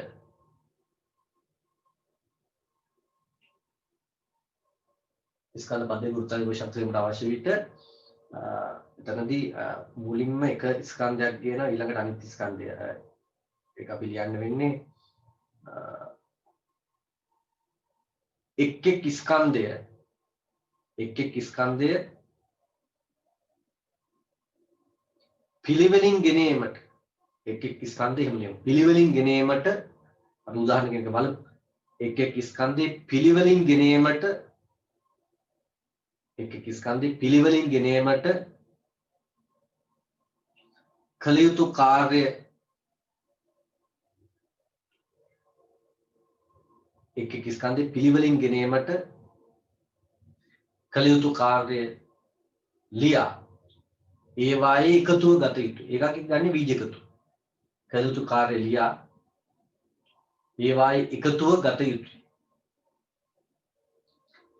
කළ යුතු කාර්ය ලියා එක් ස්කන්ධේ පිළිවෙලින් කියන අපි එකක් කර එකක් එහෙම ගියේ.